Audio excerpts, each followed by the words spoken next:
to reach out to me afterwards. Thank you. Ambassador Dunham.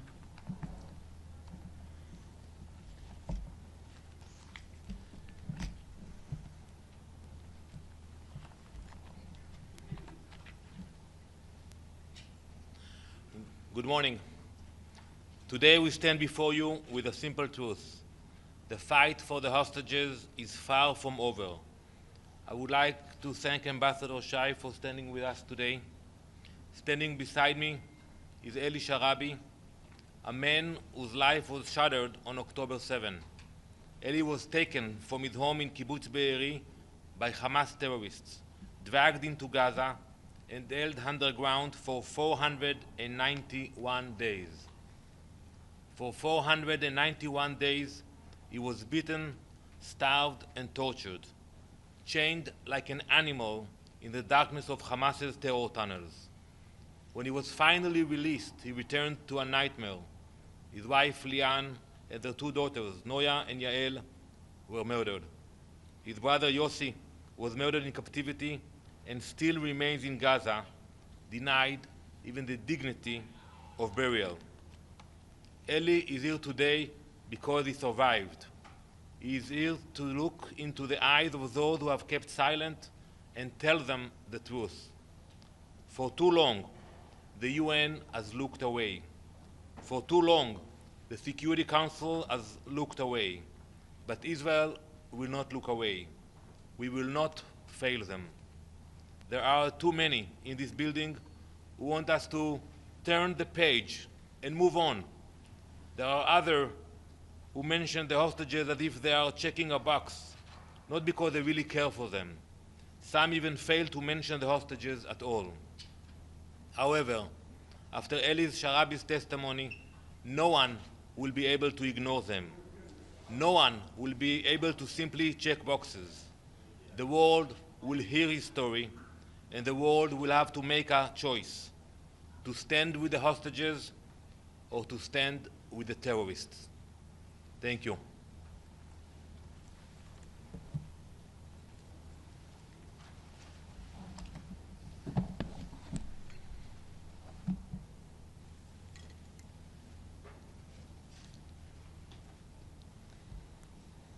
My name is Ellie Sharabi. I am 53 years old. I've come back from hell. I've returned to tell my story. I used to live in Kibbutz Be'eri with my British-born wife, Lian, and my daughters, Noya and Yael. It was a beautiful community. We were all passionate about creating the best life for our children and for our neighbors. Lian and I was married for 23 years and had two wonderful daughters and the dog Mocha.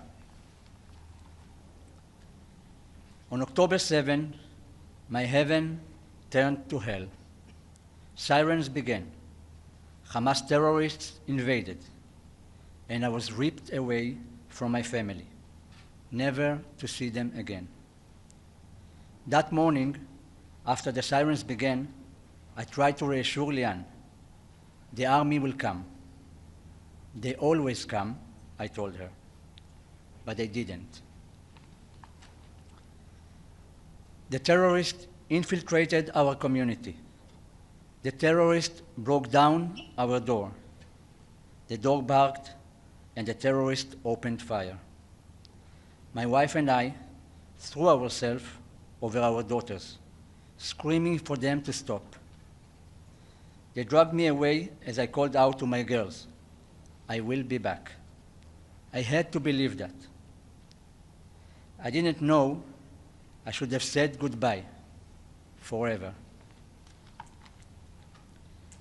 Outside, my peaceful home was gone.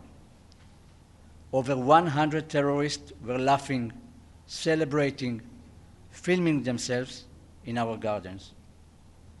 They beat me as they dragged me towards Gaza. My ribs were bruised. My face was swollen. And when we reached the border, a mob of civilians trying to lynch me. They pulled me from the car, but the terrorists rushed me away into a mosque. I was their trophy. For 491 days, I was kept underground in Hamas terror tunnels, chained, starved, beaten, humiliated. The chains they kept me in tore into my skin from the moment I entered until the moment I was released. I was given almost no food, no water, and no mercy. I was treated worse than an animal. I was fed a piece of pita a day, maybe a sip of tea. I had to beg for food, beg to use the bathroom. Begging became my existence. And through it all, I held on to the hope that I would see my family again. When I was released on February 8, 2025, I weighed just 44 kilos. I had lost over 30 kilos. I arrived home and they told me my mother and sister were waiting for me. I said, "Get me my wife and daughters." And that was when I knew. They were gone. They had been murdered. My brother Yossi was murdered in captivity. He is still being held in Gaza, denied the dignity of burial. Just before my release, Hamas took pleasure in showing me a picture of my brother Yossi. They told me he was dead. It was like they had brought a massive hammer down on me. I refused to believe it. Where was the Red Cross when we needed them? Where was the United Nations?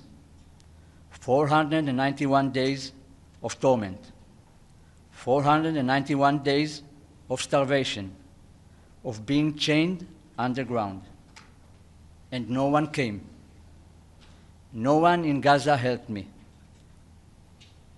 The civilians saw us suffering, and they cheered our kidnappers. They were definitely involved. I'm here today because I survived. But survival is not enough. Not when 59 hostages are still there. I was freed less than 6 weeks ago. I've come here to be the United Nations with a simple message. Bring them all home. I met President Trump at the White House and thanked him for securing my release and many others. I appreciate his efforts to free those still held. I told him we must bring them all home. I met with Prime Minister Starmer at 10 Downing Street. I told him as well, we must bring them all home. Now, I will stand before the United Nations Security Council to say this. No more excuses. No more delays. No more moral blindness.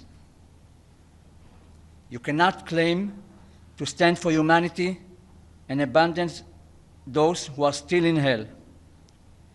I say now to every state, to every person in a position of power, to every person who has listened to me today, bring them all home, now.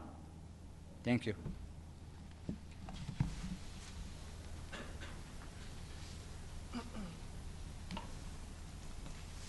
Good morning, and thank you, everyone. And I want to express special gratitude and admiration for Mr. Ellie Sharabi for being here today to provide a firsthand account illustrating the brutality of Hamas. And thank you also, Ambassador Denon. Your difficult but necessary testimony, Mr. Sharabi, will offer the Security Council an important perspective, reminding us all of how Hamas started this conflict on October 7th, 2023, with its horrific terrorist attack, wherein they took 250 people hostage. The United States is honored to have Mr. Sharabi here, and it is important for the Council to hear directly from hostages who were kept in Hamas captivity. They are witnesses and they are survivors whose testimony provides evidence of the barbarity of Hamas. Mr. Sharabi is particularly brave. He lost his wife, Lian, daughters, Noya and Yahel, brother Yossi, when Hamas murdered each one of them. His brother Yossi's body is still being held by Hamas in Gaza, as he just said. Despite this horrific ordeal and the extreme sorrow he is experiencing, he continues relentlessly to advocate for the release of all the hostages. His determination and his dedication to ensure others do not experience the same loss is inspiring. President Trump has been clear. Hamas must release all 59 hostages immediately, including American citizens Idan Alexander, Itai Chen, Judith Weinstein Haggai, Gad Haggai, and Omer Nutra, or they will continue to pay a steep price. We will always stand with Israel as it defends itself and pushes to secure the release of all hostages from Hamas captivity. Thank you, and I now turn the podium back to Ambassador Donald. Thank you very much. We are all waiting to hear Ellie in the Security Council in a few minutes, and we want to thank you and your brother Sharon for coming especially for this special event. Thank you very much.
The 9,882nd meeting of the Security Council is called to order.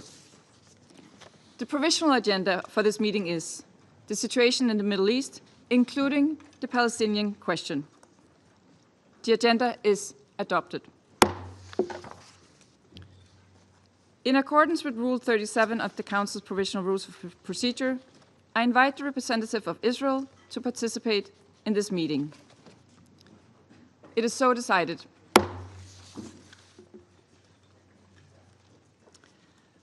I propose that the Council invite the permanent observer of the Observer State of Palestine to the United Nations to participate in the meeting, in accordance with the Provisional Rules of Procedure and the previous practice in this regard. There being no objection, it is so decided. In accordance with Rule 39 of the Council's Provisional Rules of Procedure, I invite the following briefers to participate in this meeting. Mr. Khaled Khayari, Assistant Secretary General for the Middle East, Asia and Pacific, Departments of Political and Peacebuilding Affairs and Peace Operations, and Mr. Ellie Sharabi. It is so decided.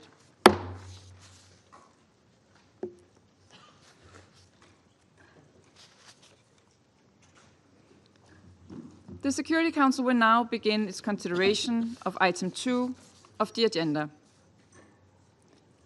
I now give the floor to Mr. Khaled Khayari. Madam President, members of the Security Council, thank you for the opportunity to brief the Council regarding the humanitarian situation faced by the remaining hostages in Gaza. I would like at the outset to recognize Mr. Ellie Sharabi and his unimaginable experience of pain and his remarkable resilience in the face of such immense loss. I extend to him my condolences for the tragic loss of his dear family, wife, 2 daughters, and a brother. I pay him, all hostages, living and deceased, and their families and loved ones, my deepest respect and support. I again extend my deepest condolences to all the bereaved families who lost their family members and loved ones during and after the horrific attack by Hamas and other Palestinian armed groups in Israel on 7 October 2023. The United Nations continue to unequivocally condemn the appalling acts of terror that took place on 7 October and continued holding of hostages in Gaza. Nothing can justify the intentional killing, torture, sexual violence, and destruction. Entire families murdered, burned in their homes, taken hostage. The events of that horrific day will not be forgotten. The participation in Security Council meeting of surviving hostages and their heart-wrenching testimonies and many months of agony serve as a stark reminder, but also as a crucial symbol of endurance and hope for those still waiting to see their loved ones back home. Since the attacks, the Secretary General and other senior UN officials have regularly met with the families of hostages and have been deeply moved by their stories and by the torment and anguish they have endured. Madam President, the ceasefire and hostages release deal that took effect on 19 January offered a glimmer of hope and respite by reuniting 25 Israeli hostages with their loved ones and returning the remains of 8 deceased hostages who were killed on 7 October or while in captivity to their families. Their release and return were sadly also a moment of great anxiety, as most of the living hostages were paraded in front of crowds, and the coffins of the deceased, including those of 2 young children who were killed in captivity, were displayed publicly by Hamas and other Palestinian armed groups during appalling ceremonies that violated international law. The United Nations has repeatedly condemned the parading of coffins containing the bodies of dead Israeli hostages and public displays accompanying the release of living and deceased hostages, including statements made under duress. As of today, at least 59 hostages, alive and deceased, including Ellie's brother body, Yossi Sharabi, are still being held captive by Hamas and other Palestinian armed groups. The testimonies of those released provide terrifying accounts of their captivity, including physical and psychological torture, sexual violence, and deprivation, indicating that those left behind continue to suffer in horrific conditions, exposed to trauma and suffering since their abduction. The hostages must be released immediately and unconditionally. Until their release, they must be allowed to receive visits and support from the International Committee of the Red Cross, and they must be treated with dignity and respect in line with humanitarian principles. Madam President, the resumption of hostilities on 18th of March adds further despair and uncertainty for those remaining hostages, their families, and their loved ones.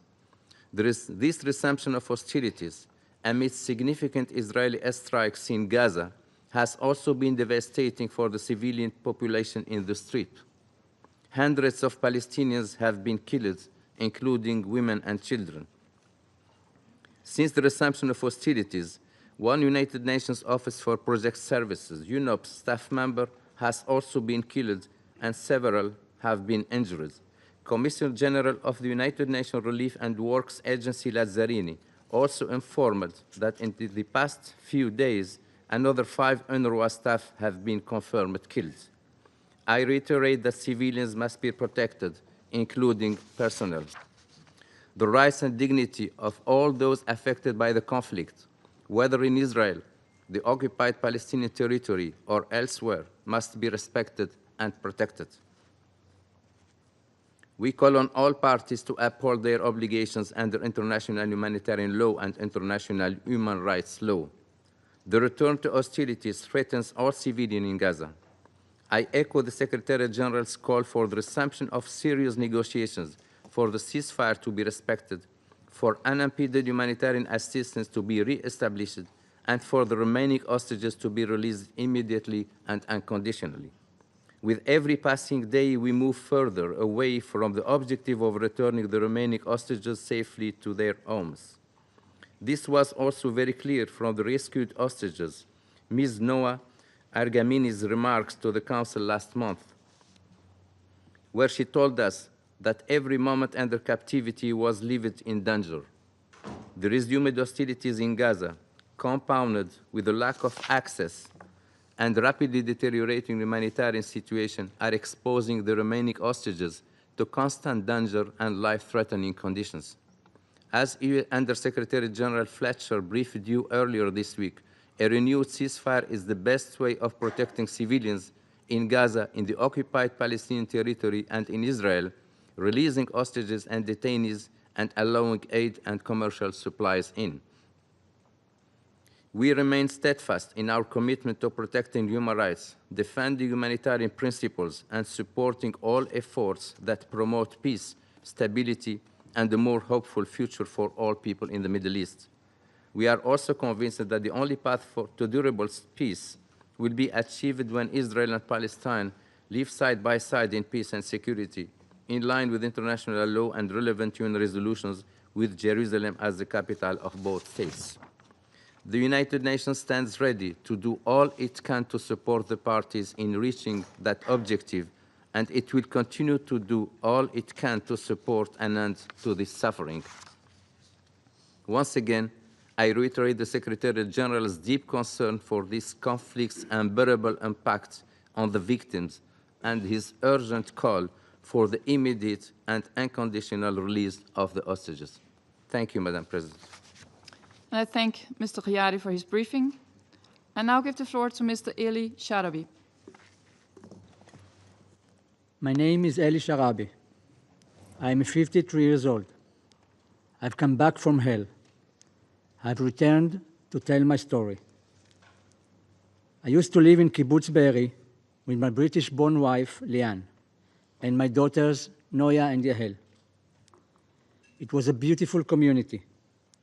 We were all passionate about creating the best life for our children and for our neighbors. At 16, I left Tel Aviv for Be'eri, seeking a peaceful home, away from the concrete city. I found a loving community and knew I would raise my family there. Many asked why we lived near Gaza, but to me, Be'eri was heaven. Liane came from Bristol, UK, as a volunteer. She was meant to stay a few months, but she met me and we fell in love. We were married for 23 years and had 2 wonderful daughters and a dog, Mocha.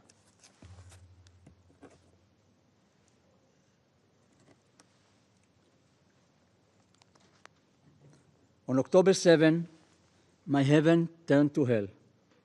Sirens began. Hamas terrorists invaded, and I was ripped away from my family, never to see them again. For 491 days, I was kept mostly underground in Hamas terror tunnels, chained, starved, beaten, and humiliated.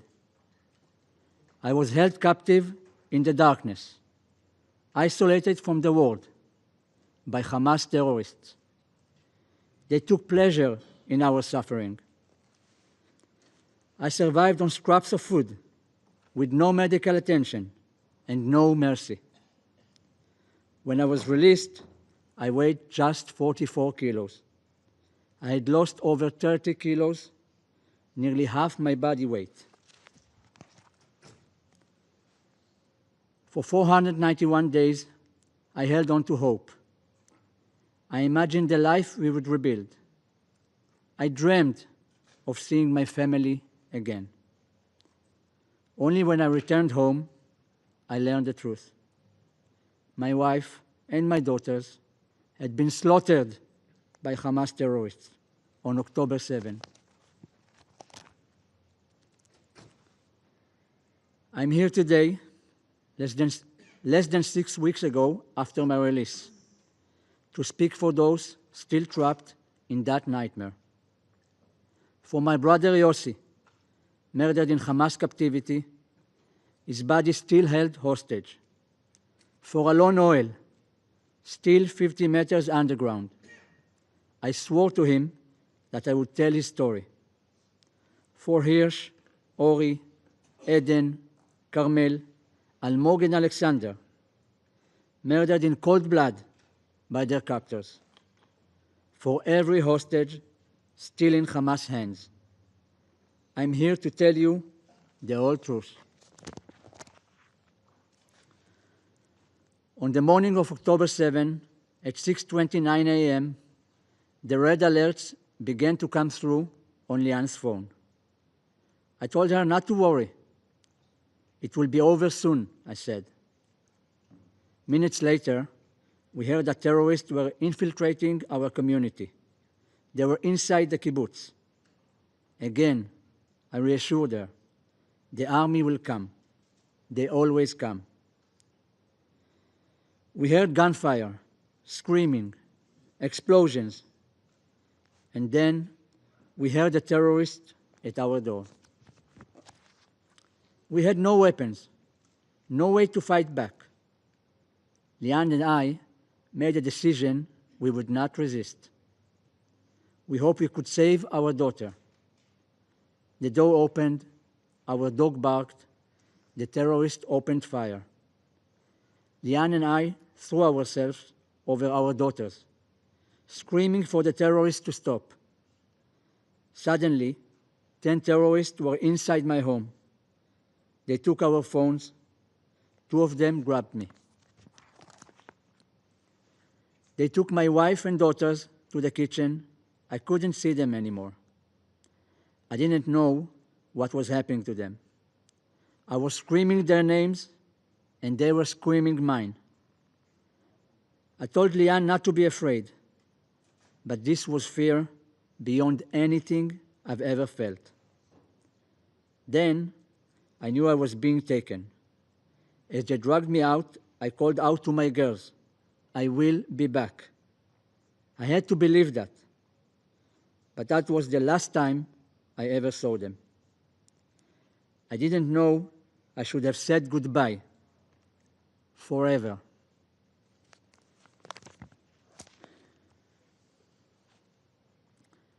Outside was like a war zone. My peaceful home, my slice of heaven, was gone. I saw over 100 terrorists filming themselves, celebrating, laughing, partying in our gardens as they massacred my friends and neighbors. They dragged me out, they dragged me to the border, beating me the whole way. My face was swollen, my ribs bruised. When we arrived in Gaza, a mob of civilians trying to lynch me. They pulled me from the car, but the terrorists rushed me away into a mosque. I was their trophy. I thought about Lian, Noya, and Yahel. Were they still alive? For the first 52 days, I was held in an apartment. I was tied up with ropes. My arms and legs were tied so tightly, the ropes tore into my flesh. I was given almost no food, no water, and I couldn't sleep. The pain was unbearable. Sometimes I would just faint from the pain, only to wake up to that pain again and again. Then, on November 27, 2023, Hamas took me into a tunnel, 50 meters underground. Again, the chains were so tight, they ripped my skin. They never took them off, not for a single moment. Those chains tore at me until the day I was released. Every step I took was no more than 10 centimeters. Every walk to the bathroom took an eternity. I cannot begin to describe the agony. It was hell.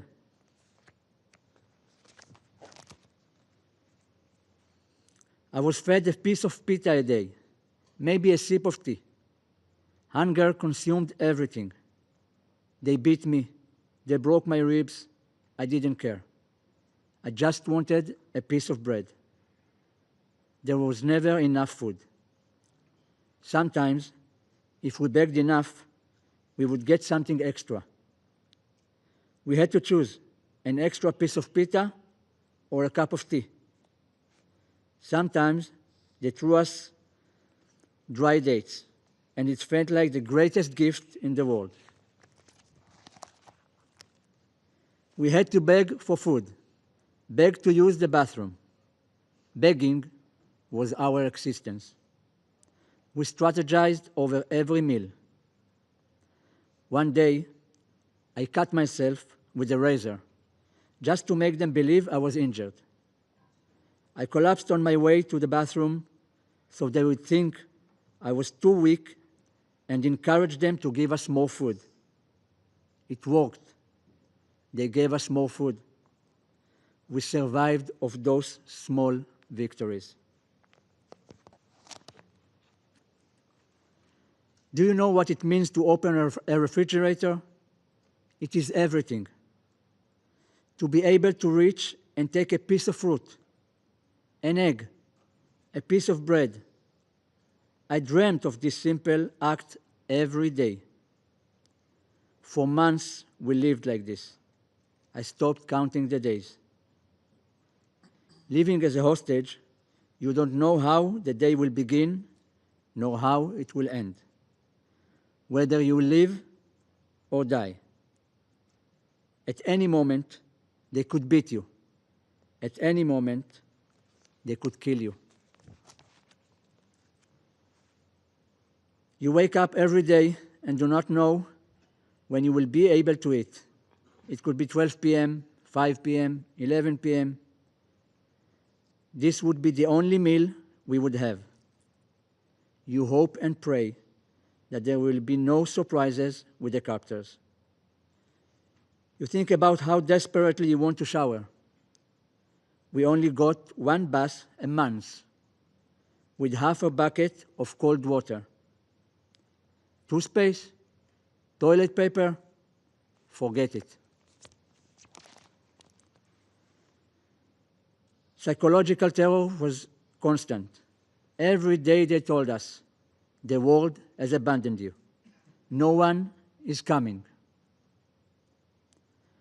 By the time I met Alon Oel, who is now 24 years old, we had already endured terrible captivity. We relied on each other for survival. Alon is a very talented pianist, and I remember how he would pretend to play the piano on his body to keep himself sane.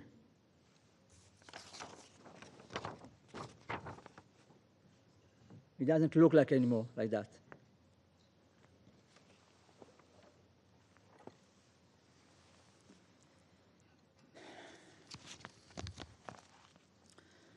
One day, a terrorist took his anger out on me. He stormed in and beat me so badly that he broke my ribs. I couldn't properly breathe for a month. Alon tried to protect me with his own body. You couldn't believe how lucky I felt when Alon told me he had saved one painkiller pill. He gave it to me to get through the night.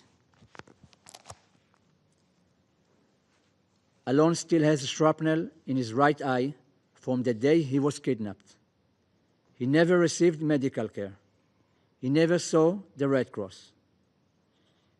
To this day, he is blind in that eye. When I was released, he grabbed onto me, terrified to be left behind. He told me he was happy for me. I promised him it was just a matter of days before we would be home too. I was wrong. Just before my release, Hamas took pleasure in showing me a picture of my brother Yossi. This is my oldest brother, husband for Nira, a father for Yuval, Ophir, and Oren.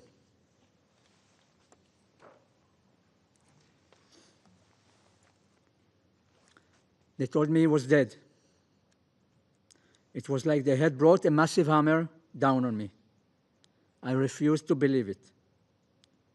My brother Yossi was all heart. Those with him in captivity told me that he gave his food to others. On February 8, 2025, I was released. I weighed 44 kilograms. This is less than the body weight of my youngest daughter, Yahel. May her memory be blessed. I was a shell of my former self. I still am.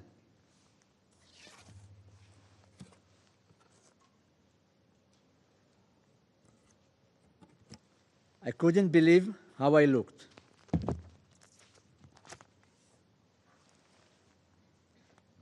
I stood at that Sikh Hamas ceremony, surrounded by terrorists and a crowd of so-called uninvolved civilians, hoping my wife and daughters were waiting for me. At the handover, I met a representative from the Red Cross. She told me, "Don't worry, you are safe now." Safe? How could I feel safe surrounded by terrorist monsters? Where had the Red Cross been for the past 491 days? Then I arrived home. They told me my mother and sister were waiting for me. I said, "Get me my wife and daughters." And that was when I knew. They were gone. They had been murdered.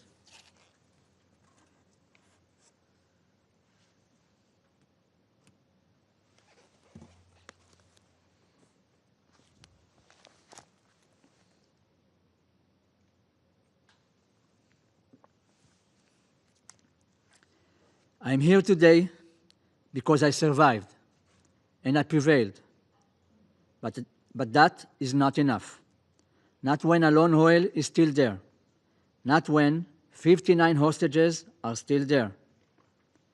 Right now, Alon is trapped underground, alone, surrounded by terrorists who torment him.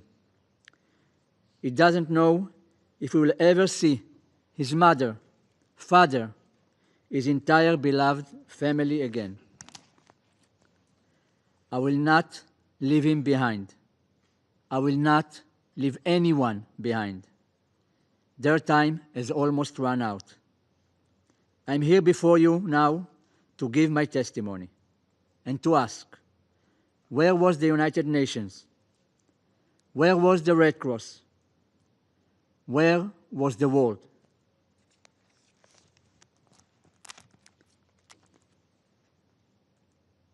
I know that you discuss the humanitarian situation in Gaza very often. But let me tell you, as an eyewitness, I saw what happened to that aid. Hamas stole it. I saw Hamas terrorists carrying boxes with the UN and UNRWA emblems on them into the tunnel. Dozens and dozens of boxes, paid by your government, feeding terrorists who tortured me and murdered my family.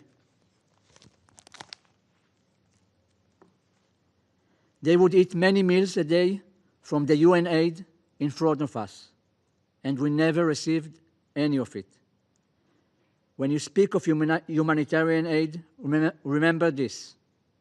Hamas eats like kings, while hostages starve. Hamas steals from civilians. Hamas blocks aid from reaching those who truly need it.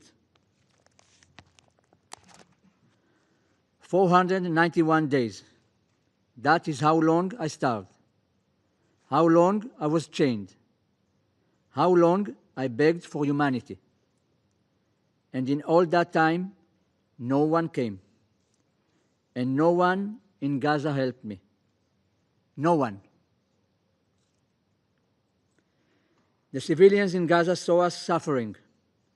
They cheered our kidnappers. They were definitely involved. I was freed less than 6 weeks ago. I met President Trump at the White House and thanked him for securing my release and many others. I appreciate his efforts to free those still held hostage by Hamas. I told him, bring them all home. I met with Prime Minister Starmer at 10 Downing Street. I told him, bring them all home. Now, I'm here before you at the United Nations to say, bring them all home. No more excuses. No more delays. If you stand for humanity, prove it. Bring them home. My name is Ellie Sharabi. I am not a diplomat. I am a survivor. Bring them all home. Now. Thank you. I thank Ms. Sharabi for his briefing. I now give the floor to those council members who wish to make statements. I give the floor to the representative of the United States. Thank you, Madam President. And I want to thank also Assistant Secretary General Chiari for his briefing. The United States commends Ellie Sharabi for his courage and for joining us today to provide searing firsthand testimony to the depravity of Hamas. Thank you, Ellie. Ellie, I offer you our sincere condolences on the unspeakable loss you have suffered of your wife, Lian, and daughters, Noya and Yahel, as well as your brother, Yossi. May their memories be a blessing. The United States condemns Hamas in the strongest terms for these heinous murders. Your presence here in the face of the tragedy you have experienced is moving. Your brave testimony here is one of too many stories. On October 7th, 2023, Hamas brutally massacred almost 1,200 people and took over 250 hostages. The terrorist organization indiscriminately murdered infants and grandparents, partygoers, and Holocaust survivors. President Trump has been clear. Hamas must release all hostages immediately, or there will be hell to pay. 5 Americans still need to come home. Idan Alexander can still return to his parents' arms, but Hamas continues to hold the bodies of Itay Chen, Gadi Haggai, Judy Weinstein Haggai, and Omer Nutra, all brutally murdered in Hamas captivity. Another 54 are held in Hamas tunnels and must be released immediately. Hamas bears sole responsibility for the war and the resumption of hostilities. Fighting could end tomorrow if Hamas released hostages and laid down its arms. As Secretary Marco Rubio put it, this is an outrage. The pillars of America's approach remain resolute. Stand with Israel, stand for peace. Madam President, Hamas has refused all attempts to extend the ceasefire in recent weeks, including a bridge proposal that would have provided calm beyond Ramadan and Passover and allowed time to negotiate a framework for a permanent ceasefire. Madam President and colleagues, it has now been 530 days since Hamas started this horrific conflict, one that has upended so many lives and caused such immense suffering. We must recognize Hamas's savagery for what it is, the acts of a terrorist organization that purposefully committed the worst massacre of Jews since the Holocaust. It was Hamas that engaged in sexual violence toward hostages, released multiple hostages in a condition reminiscent of Holocaust survivors, and murdered and paraded the coffins of the Bibas children through the streets. And it is Hamas who is responsible for the resumption of hostilities, refusing time and time again to accept proposals to extend the ceasefire. We recognize Egypt and Qatar's interest in mediating negotiations, and we look forward to continued discussions with Arab partners on the future of Gaza without Hamas. Hamas is an impediment to peace and has no right to speak on behalf of Palestinians. I thank you. I thank the representative of the United States for the statement. I will give the floor now to the representative of the United Kingdom. Thank you, President. And thank you, ASG Chiari, for your briefing. The United Kingdom joined the US and France in calling for this important briefing. I would like to add my sincere gratitude to you, Ellie, for the courage you've shown today and every day since those horrific events of 7 October. The suffering you and your family have endured is beyond the imagination.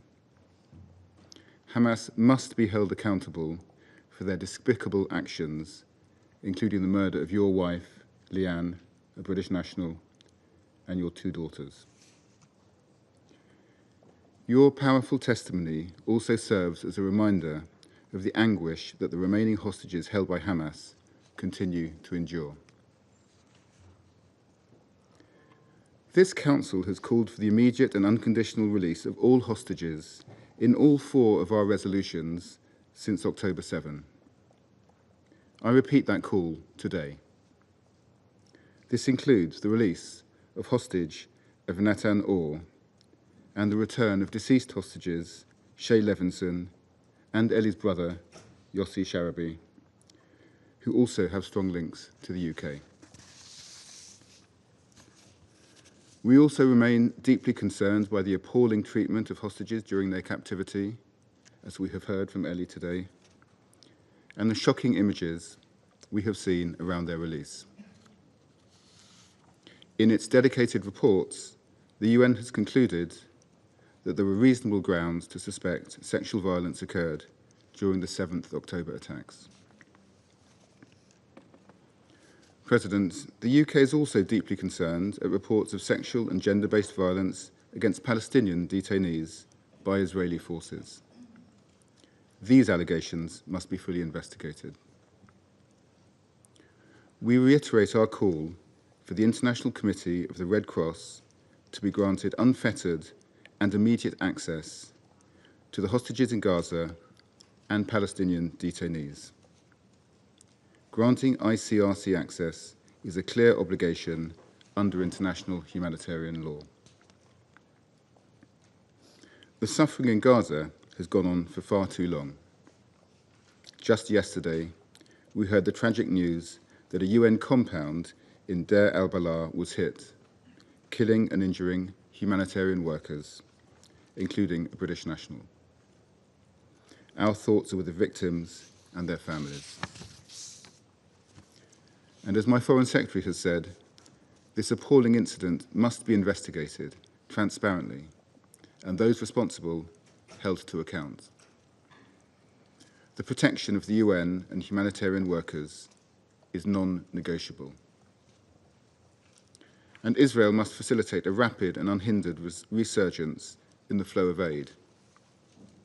We condemn the unacceptable statements from Defence Minister Katz warning of the total destruction of Gaza.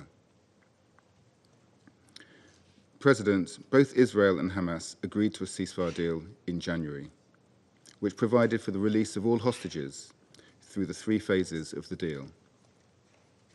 With the Israeli airstrikes this week, which have killed so many Palestinian civilians, that deal has fallen apart.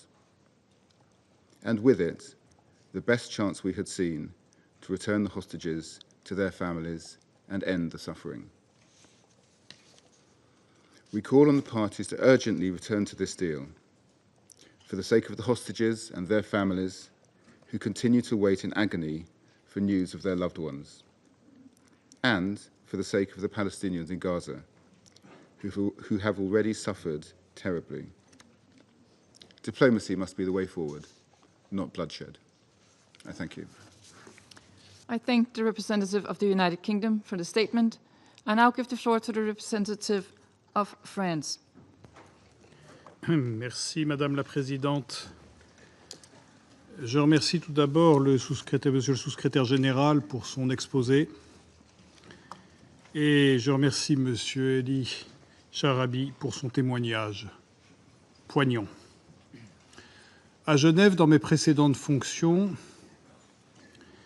j'ai eu le triste privilège de rencontrer souvent familles et proches des otages pour exprimer la solidarité de la France et sa détermination à aider à la libération de toutes et tous.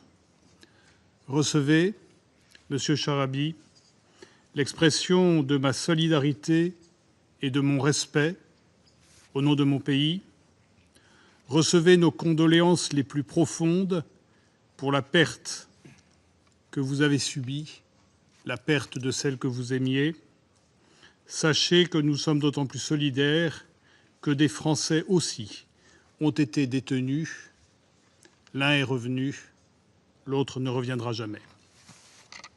Madame la Présidente, jamais nous n'oublierons le traumatisme subi par les otages, leurs familles et le peuple israélien lors des attaques terroristes commises par le Hamas et d'autres groupes terroristes le 7 octobre 2023, attaque qui constitue le pire massacre antisémite depuis la Shoah. Ce Conseil doit aussi les condamner d'une seule voix. Et la France continuera d'agir sans relâche pour la libération de tous les otages. Elle dénonce le calvaire qu'ils ont vécu, qu'ils vivent. Ces otages sont des civils innocents.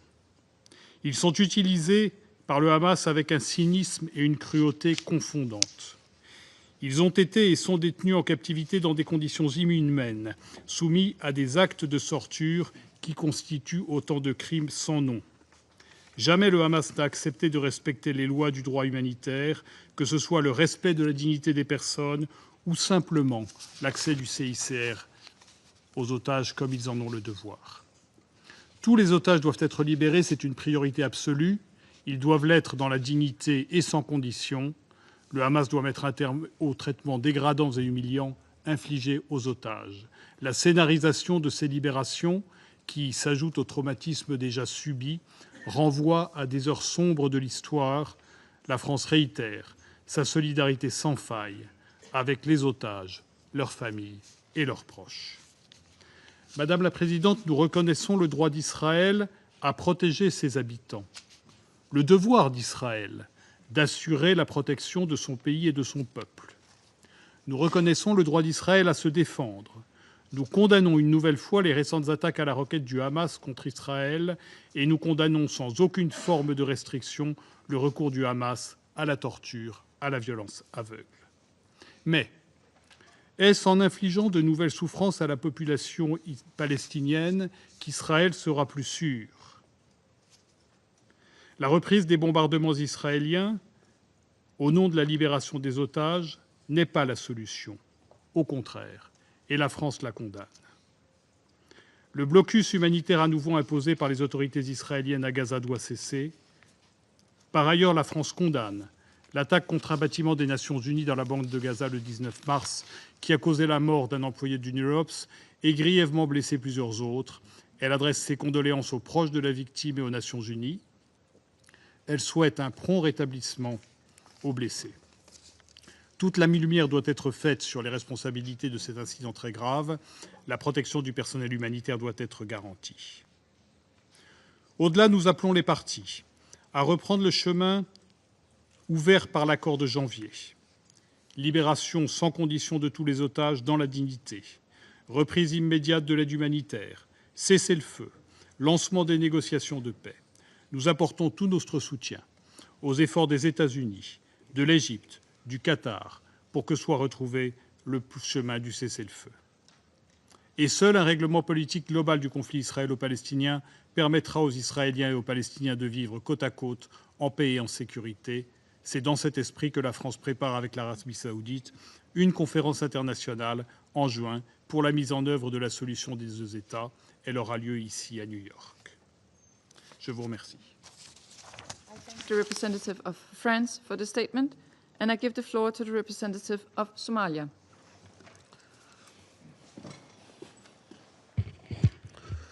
Madam President, thanks for giving me the floor. I begin by expressing our sincere appreciation to ASG Khiari for his briefings on this latest development. I also listened to Mr. Ellie Sharabi's statement and wish to express my sincere condolence to him for the loss of his loved ones. And before proceeding further, I also want to express our deepest condolence for the tragic loss of UNOPS worker and extend our sympathies to those injured in the recent attacks. These attacks are unacceptable and must be thoroughly investigated, and we demand those responsible to be held accountable. We welcome the exchange of hostages and prisoners, allowing them to return to their families and regain their freedom, to demonstrate what can be achieved through dialogue and importance of continuing such engagement and mediation initiatives. We urge all parties to conduct the hostage and prisoner exchange process in full compliance with their international law obligations.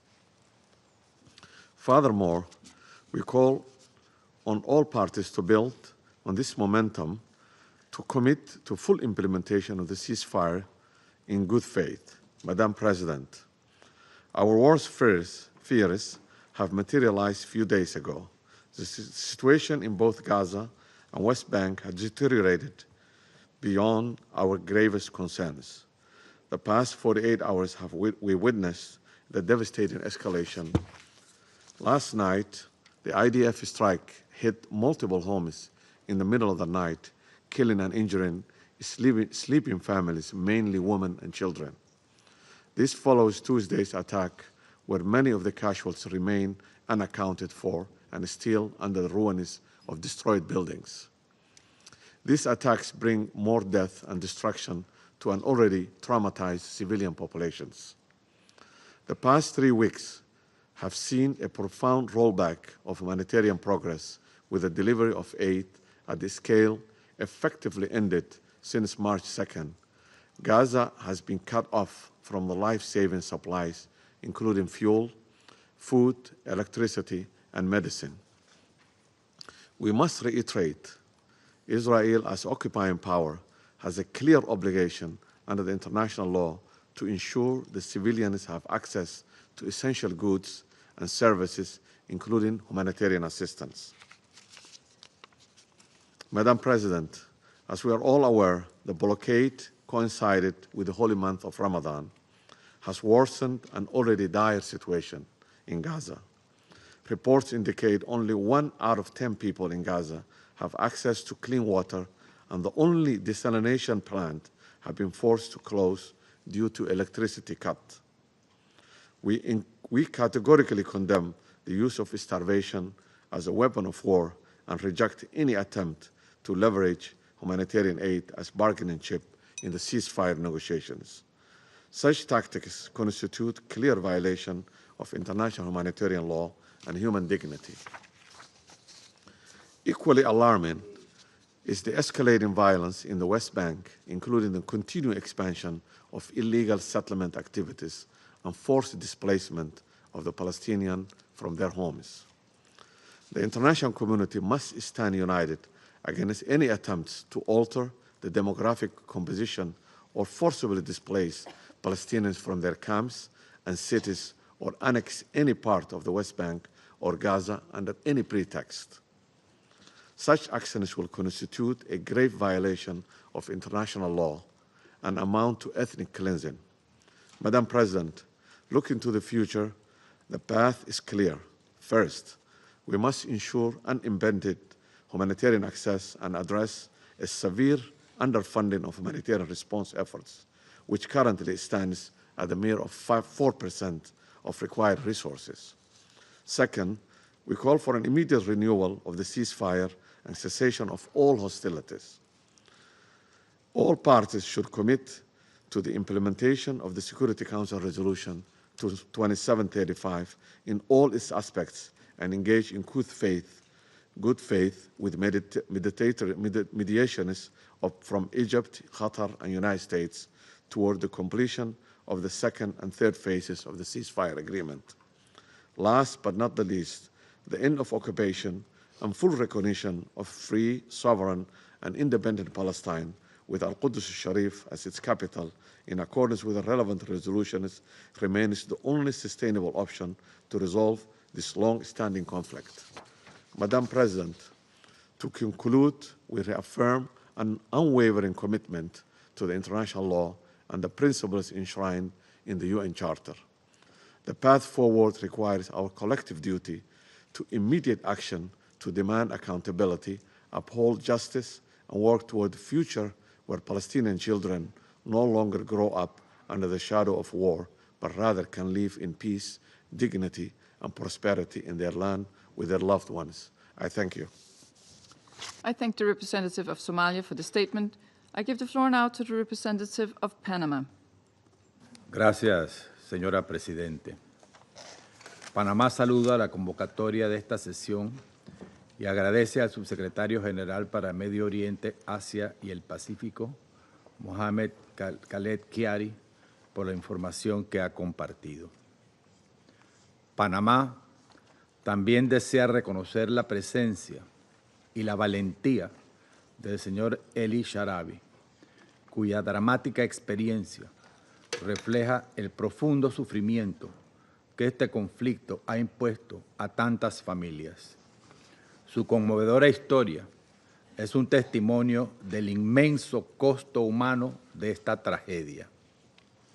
Ellie fue liberado tras 16 largos y dolorosos meses de cautiverio en Gaza, cuyos rigores nos acaba de describir. Pero, lamentablemente, no pudo regresar a su casa con su familia, porque su hogar había dejado de existir. Sin que él lo supiera, su esposa y sus hijas habían sido brutalmente asesinadas tras los inhumanos ataques de Hamás del 7 de octubre.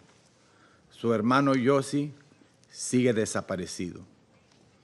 Ese ataque, que marcó el inicio de esta tragedia humana, se cobró la vida de aproximadamente 1.200 personas y resultó en el secuestro de unas 250 personas. Al igual que Ellie, 59 rehenes siguen privados de su libertad en Gaza, de los cuales se estima que solo 24 de ellos permanecen aún con vida, haciéndole frente a una realidad igualmente dolorosa e incluso peor. Estas personas no pueden seguir siendo víctimas del extremismo por parte de Hamás. Exigimos, una vez más, la liberación inmediata e incondicional de todos los rehenes que debieron haber sido liberados hace tiempo y que nunca debieron haber sido aprehendidos. Así como Ellie Sharabi perdió a su familia y su hogar, miles de otras personas civiles en Gaza enfrentan hoy una realidad similar. Más de 49.000 muertos y decenas de miles de heridos. Los que han sobrevivido lo hacen en medio del dolor y la desesperación, enfrentando cada día la angustia de no tener acceso a alimentos, medicinas ni servicios básicos. Esta severa condición agrava cada día la vida de miles de inocentes que no pidieron ni merecen esta guerra. Tras semanas de relativa y frágil calma que ofreció un paréntesis de esperanza, la interrupción del alto al fuego el pasado 2 de marzo ha sumido nuevamente a la franja en una espiral de violencia, causando un aumento significativo en el número de víctimas que profundiza la prolongada crisis humanitaria y ha puesto en mayor riesgo la seguridad de la vida de los rehenes que permanecen en Gaza.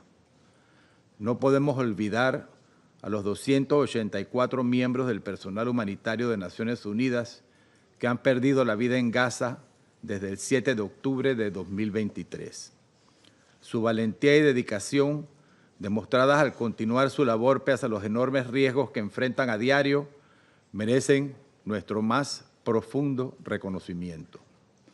Panamá rinde homenaje a su entrega y reafirma su firme apoyo al trabajo invaluable que realizan en condiciones extremas para salvar vidas y aliviar el sufrimiento humano. Señora Presidente, Panamá considera que el pueblo palestino en Gaza merece un liderazgo comprometido con la paz, la seguridad y el respeto a los derechos humanos. Cualquier solución política que permita construir un futuro sostenible para Gaza debe estar libre de la influencia de quienes promueven la violencia y el extremismo. Esta espiral de violencia ha sido alimentada por años de desconfianza y decisiones que han dejado de lado la búsqueda genuina de la paz. Cada vez que se impone el extremismo sobre el entendimiento, se forma un nudo que estrangula con fuerza el sufrimiento de quienes menos culpa tienen, las poblaciones civiles. Ese nudo, alimentado por años de desconfianza y posturas intransigentes, se ha vuelto tan rígido que ahoga cualquier posibilidad de acuerdos y agrava aún más el dolor de inocentes. Cuando ese nudo revienta, no lo hace en silencio. Estalla con el dolor desgarrador de madres, padres, hermanos e hijos que lloran en la desesperación de una pérdida irreparable. Es el triste eco de familias enteras, tanto israelíes como palestinas, que ven cómo sus vidas se desgarran una y otra vez por la violencia y el odio que se resiste a ceder. Señora Presidente, este conflicto no puede seguir el mismo camino. Es imperativo que se demuestre voluntad política constructiva, que afloje esa tensión y permita abrir caminos para la paz. En ese camino, Panamá tendrá su firme respaldo a la vía diplomática como la única opción para restaurar el alto al fuego que garantice la firme protección de los civiles y el personal humanitario, la liberación inmediata e incondicional de todos los rehenes y el acceso de ayuda humanitaria sin restricciones. Lograrlo requiere el respeto y cumplimiento de las resoluciones adoptadas por este Consejo y las normas internacionales que exigen tanto la liberación de los rehenes israelíes como el acceso humanitario a Gaza. Muchas gracias. I thank the representative of Panama for the statement, and I give the floor now to the representative of China.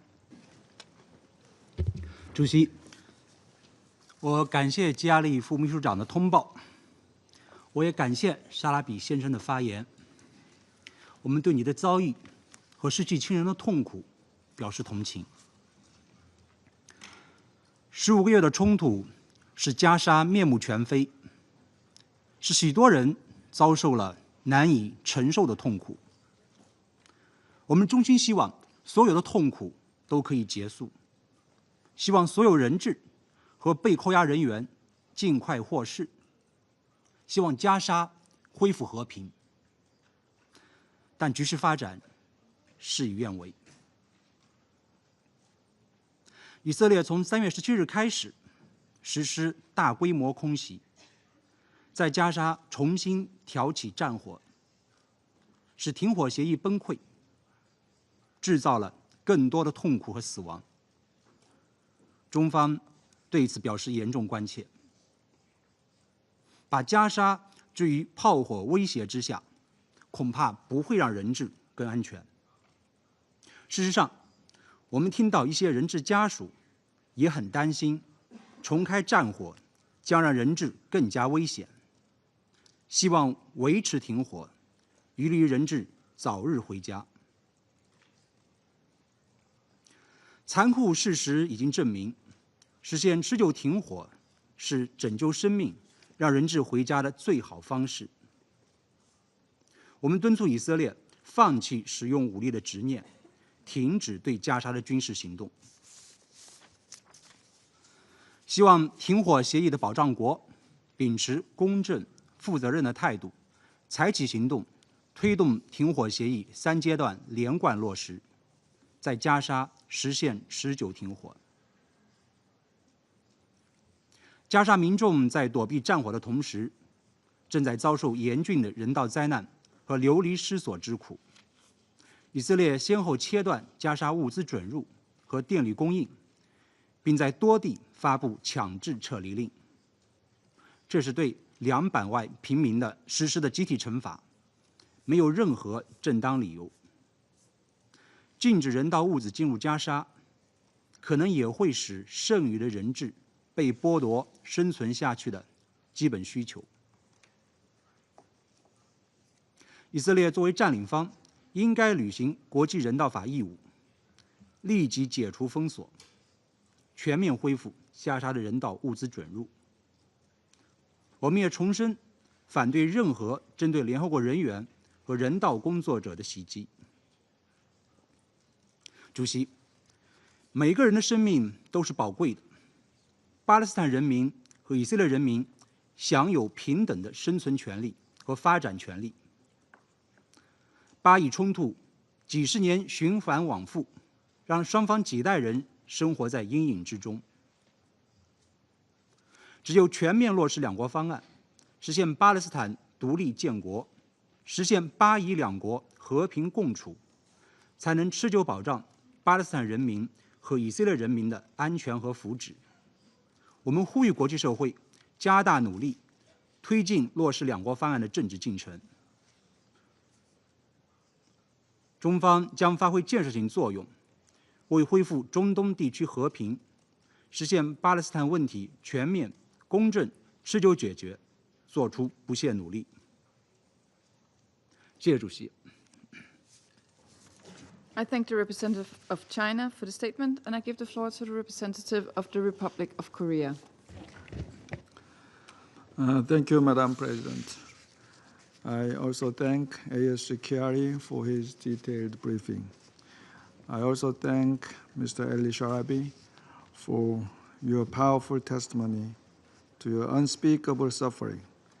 And I'd like to convey my government, the Republic of Korea's deepest condolences for your loss of your beloved ones. Madam President, we still vividly remember the horror that shocked the entire globe on October 7, 2023, when a peaceful holiday morning in southern Israel suddenly changed into a nightmare. More than 1,200 Israeli citizens, including children, were brutally murdered by Hamas, and 251 innocent Israelis were forcibly kidnapped. These horrific terrorist attacks, unjustifiable under any excuse, left unforgettable trauma to Israelis. We once again repeat our strong condemnation on the terrorist attacks by Hamas on that dark day. As we speak now, 59 hostages, living or dead, are still held in Gaza. And we are frightened that more than 30 out of 59 hostages are presumed dead. The taking of hostages, as well as degrading treatment to them, is strictly prohibited under international humanitarian law. However, it is outrageous that hostages held by Hamas have experienced serious and extreme mistreatment, including being bound, starvation, and sexual violence. These indefensible crimes must be held accountable. There can be no impunity. Last month, we heard in this chamber another powerful testimony by the former hostage Ms. Noa Argamani. In her harrowing statement, she told us that the lives of the Israeli people cannot go on without those hostages still held in Gaza. Talking about her partner, who is still held by Hamas, she stressed that the deal must go on in full. We call on all parties to this conflict to pay the utmost attention to her desperate voice. With the renewed offensive in Gaza that started on Tuesday, we now hear once again the clear outcries of hostage families and released hostages, including Mr. Sharabi, who emphasized again and again, bring the remaining hostages home. Madam President, while we demand unconditional and immediate release of all hostages, we note that the most realistic way to ensure their safety and freedom is through the deal to secure the release of hostages and ceasefire in Gaza. Thus, we call on Israel to exercise restraint. Hamas must not endanger the lives of Palestinian civilians, and all parties should faithfully return to negotiations. The Republic of Korea appeals to all parties to this conflict to prioritize alleviating the suffering of civilians and protecting them. We commend the ongoing efforts by mediators, Qatar, Egypt, and the United States, and count on them once again for securing the ceasefire and release of all hostages. I thank you, Madam President. I thank the representative of the Republic of Korea for the statement, and I give the floor now to the representative of Algeria. Thank you, Madam President. At the outset, I would like to thank ASG Khaled Khiari for his briefing. We also listened carefully to the representative of the civil society. Consistent with the universal human rights, no civilian, irrespective of their background, should endure suffering. Every innocent life matters. Consistency is a fundamental principle in international relations. A selective, cherry-picking attitude toward international law, particularly international humanitarian law, is not acceptable. For a country to uphold its international obligations and contribute positively to global stability, it must obey the legal frameworks that govern human rights and humanitarian activities. Algeria, as a serious member of the international community, firmly respects and upholds all its international obligations. We firmly believe that the law is the cornerstone of international law. Without adherence to international law, we risk descending into a jungle where might make right and injustice prevails. Regrettably, this is precisely what we witness today. In the occupied Palestinian territories, what we see unfolding before us is not the rule of law, but rather an environment where no rules are respected and basic human dignity is disregarded. Humanitarian access, you can block it. Children, women, and elderly, you can massacre them. And workers, UN staff, journalists, and medical staff, you can target and kill them. These are the new rules that have been established in Gaza. Madam President, since October the 7th, members of this Council have constantly adopted resolutions calling for the release of all hostages. We have easily reached agreement on this matter, but we have failed to achieve one crucial call: the immediate and permanent ceasefire. Today, this is the cause of the suffering endured by all people in Gaza.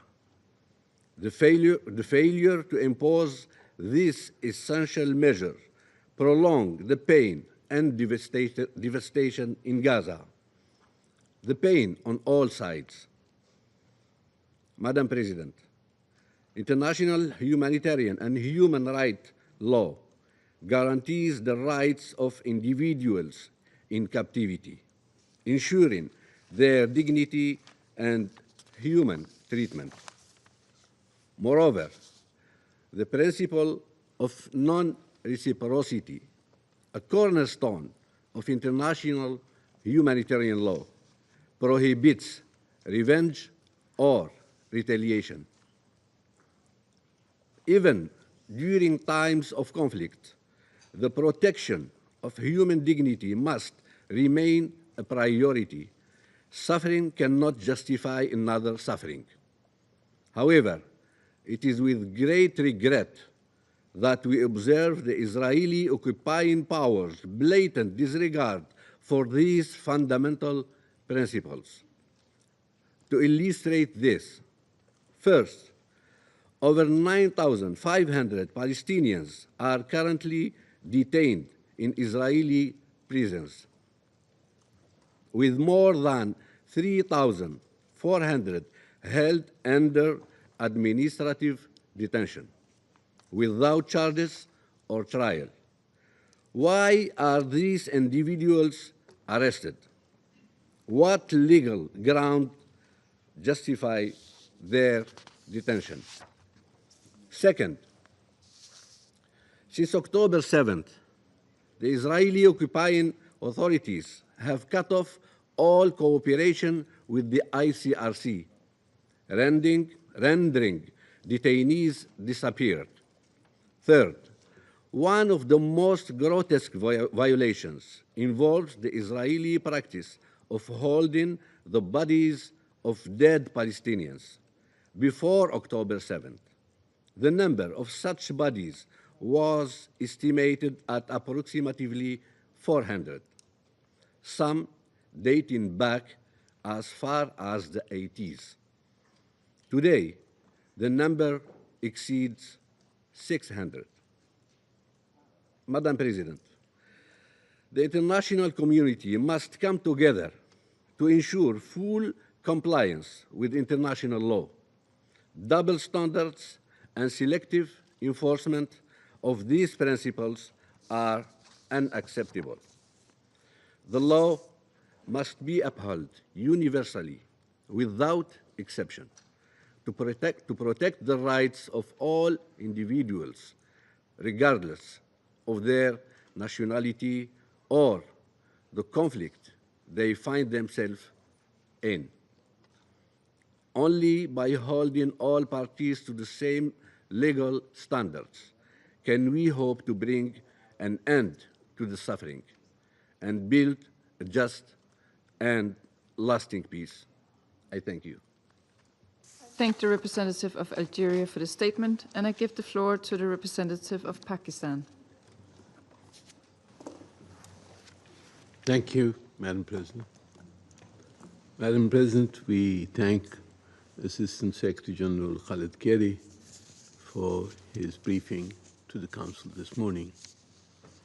We have also heard with sympathy the statement of Mr. Sharabi and commiserate with him on the loss of his family. Madam President, civilians have been the central victim of the current war in Gaza and the occupied Palestinian territories. Hostage-taking is prohibited under international law and constitutes a violation of fundamental humanitarian principles. The protection of civilians must be ensured in full compliance with international humanitarian law, including the Fourth Geneva Convention. However, international law must be applied uniformly, universally, and consistently. The issue of the humanitarian violations must encompass the plight of the thousands of Palestinians who have suffered during this war.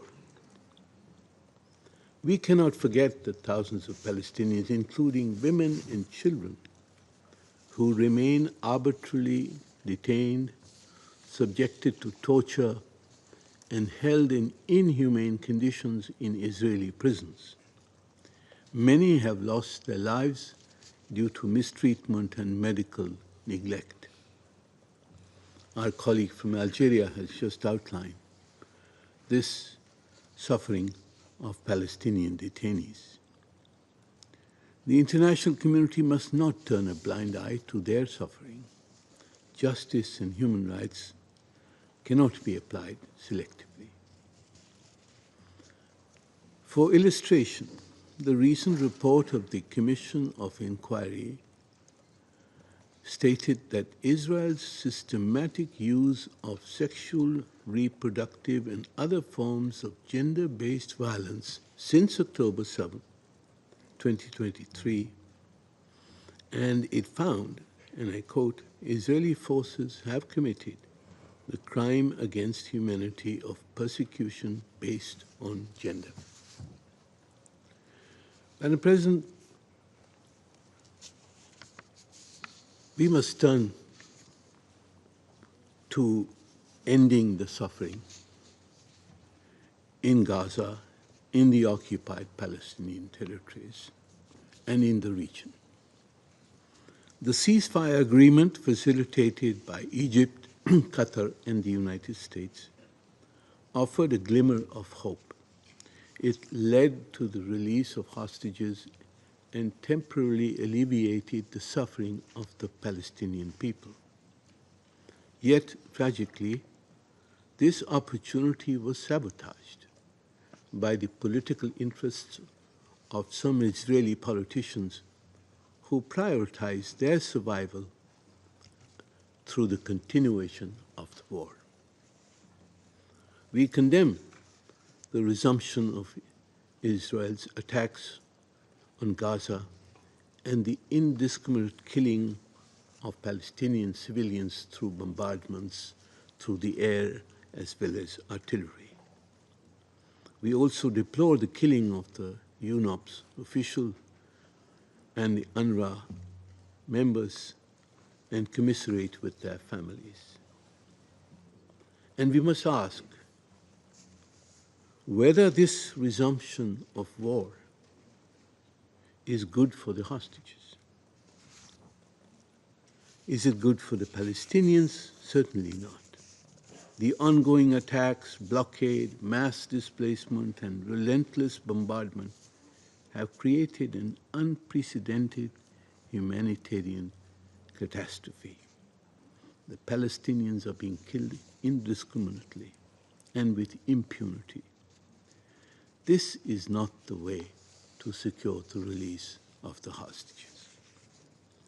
Madam President, Pakistan reiterates its urgent call for the full and immediate resumption and implementation of the ceasefire agreement in all its phases.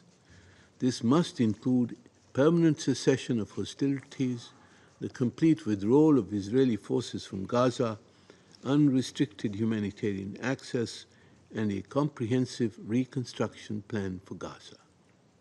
We support the full implementation of Security Council Resolution 2735. This would be the best way to secure the release of the hostages. Madam President, while Pakistan supports all efforts to alleviate human suffering and ensure the humane treatment of all civilians, we must not lose sight of the root cause of this endless cycle of violence and suffering. Israel's illegal occupation of the Palestinian territories, its persistent violations of international law, and its indiscriminate military actions against the innocent and helpless people of Gaza continues to fuel instability and conflict in the Middle East. We saw some hope in the proposed Arab and OIC plan for recovery and reconstruction of Gaza. It offered a realistic path to peace. We believe that this path must be reinstated.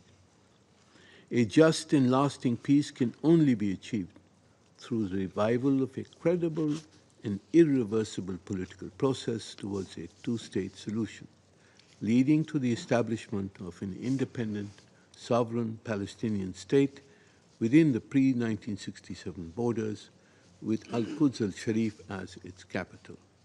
The upcoming June conference, co-chaired by France and Saudi Arabia, presents an important opportunity to advance the peaceful resolution of the Palestinian question and to implement the two-state solution in accordance with international law and UN resolutions. Thank you, Madam President. I thank the representative of Pakistan for the statement. I give the floor now to the representative of Slovenia. Thank you, Madam President. I would like to thank Assistant Secretary General Chiari for his briefing and Mr. Sharabi for moving account of his horrific experience. We are glad to see you well, and we express our condolences for your loss. Colleagues, those who follow Council's deliberation in details will have noticed that Slovenia's tone evolved. But we have always, every single time, advocated for respect for international law, the unconditional release of hostages, the protection of Palestinian civilians, an immediate ceasefire, and unimpeded delivery of humanitarian aid to Gaza. We have consistently claimed that people trapped in Gaza cannot continue to endure this terrible suffering, let them be Israeli hostages or Palestinian civilians. We always defended Council's action, also to ensure release of hostages. I want to recall the Resolution 2728, drafted by the 10 elected members and adopted by this Council last March.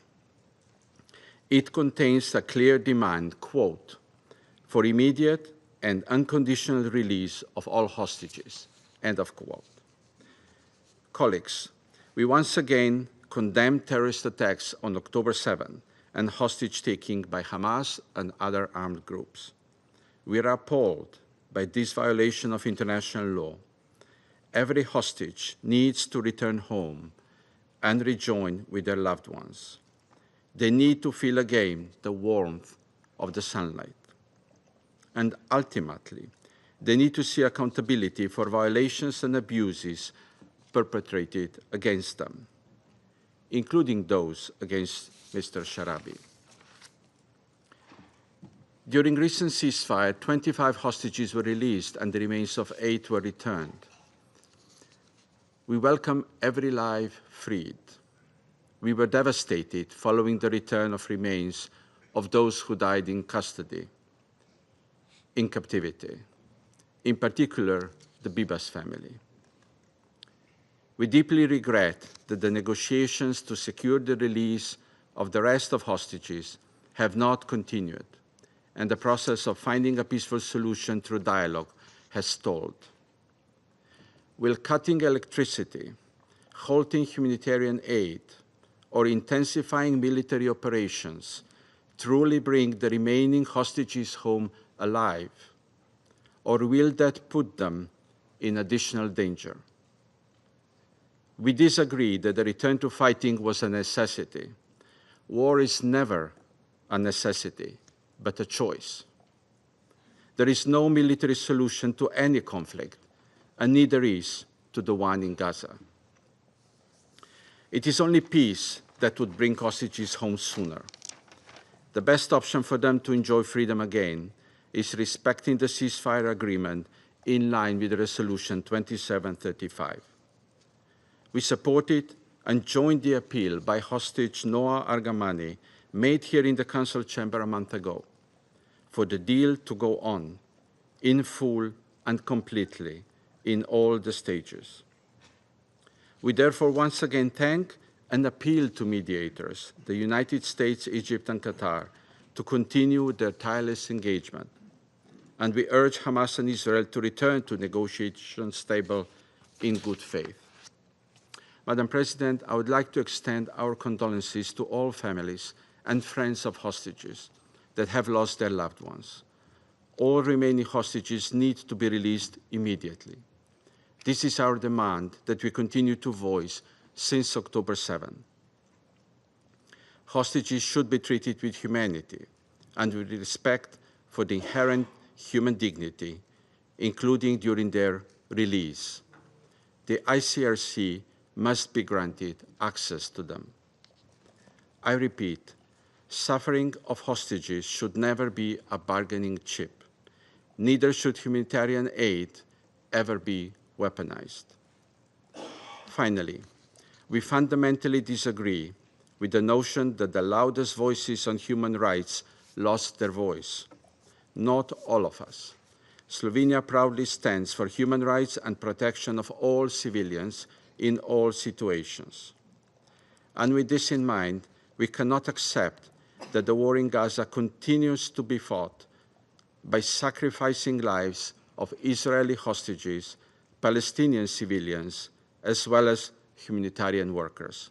Thank you, Madam President.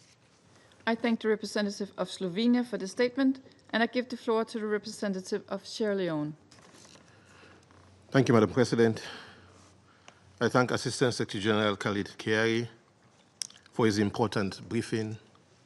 I also thank Mr. Ellie Sharabi for his bravery in sharing his compelling personal and tragic testimony with us. Our deepest condolences on the loss of your family. We acknowledge the letters dated 14th and 18th March 2025 from the Permanent Representative of Israel to the United Nations regarding the plight of the hostages and their tragic humanitarian situation. As this Council focuses on hostage-taking today, one undeniable reality of this ongoing conflict in Gaza Strip is its devastating toll on civilians, both in Israel and in Gaza. Since the attack on 7th October 2023, hostages and civilians have endured extreme suffering with severe humanitarian consequences. The unacceptable attack resulted in the abduction by Hamas and other armed groups of 250 individuals, men, women, and children, ranging in age from 9 months to 85 years. Categorically, this act constitutes a grave violation of international law. Article 34 of the Fourth Geneva Convention explicitly prohibits hostage-taking. This prohibition has crystallized into a rule of customary international law, as recognized by the International Committee of the Red Cross in a study on customary international humanitarian law under Rule 96. While the first phase of the ceasefire led to the release of 38 hostages, some of whom tragically perished in captivity, we remain deeply concerned that 59 individuals are still being held hostage. Their condition, medical needs, and access to humanitarian aid are unknown, with the ICRC still being denied access. In light of the unimaginable pain and suffering endured by hostages and their families, Sierra Leone reiterates its firm and unequivocal demand for their immediate and unconditional release, as previously called for by this Council in Resolution 2712, 2720, 2728, and 2735. We note the endorsement in this Council in Resolution 2735 of the agreed terms for the release of Palestinian detainees, and also call for the release of thousands of Palestinians detained in the State of Israel without trial, access, or proper care, in violation of international law and their fundamental rights and dignity. We emphasize that the release of hostages and detainees must be conducted with dignity, and the ICRC must be granted immediate access in accordance with international humanitarian law to provide medical and humanitarian assistance. As we extend our deepest sympathies to the families of all victims of this conflict, including the hostages, we stress the importance of investigating violations, including allegations of mistreatment and abuse of hostages and detainees. Accountability must be ensured for all grave violations committed in the context of this conflict, including those arising from the ongoing occupation of Palestinian territories. Madam President, as the Security Council convenes to address yet another tragic aspect of its decades-long conflict, the Palestinian struggle for self-determination, and the 7th October 2023 escalation, reports indicate that the Israeli defensive forces have carried out pre-dawn attacks in northern and southern Gaza, killing over 70 Palestinians, including women and children.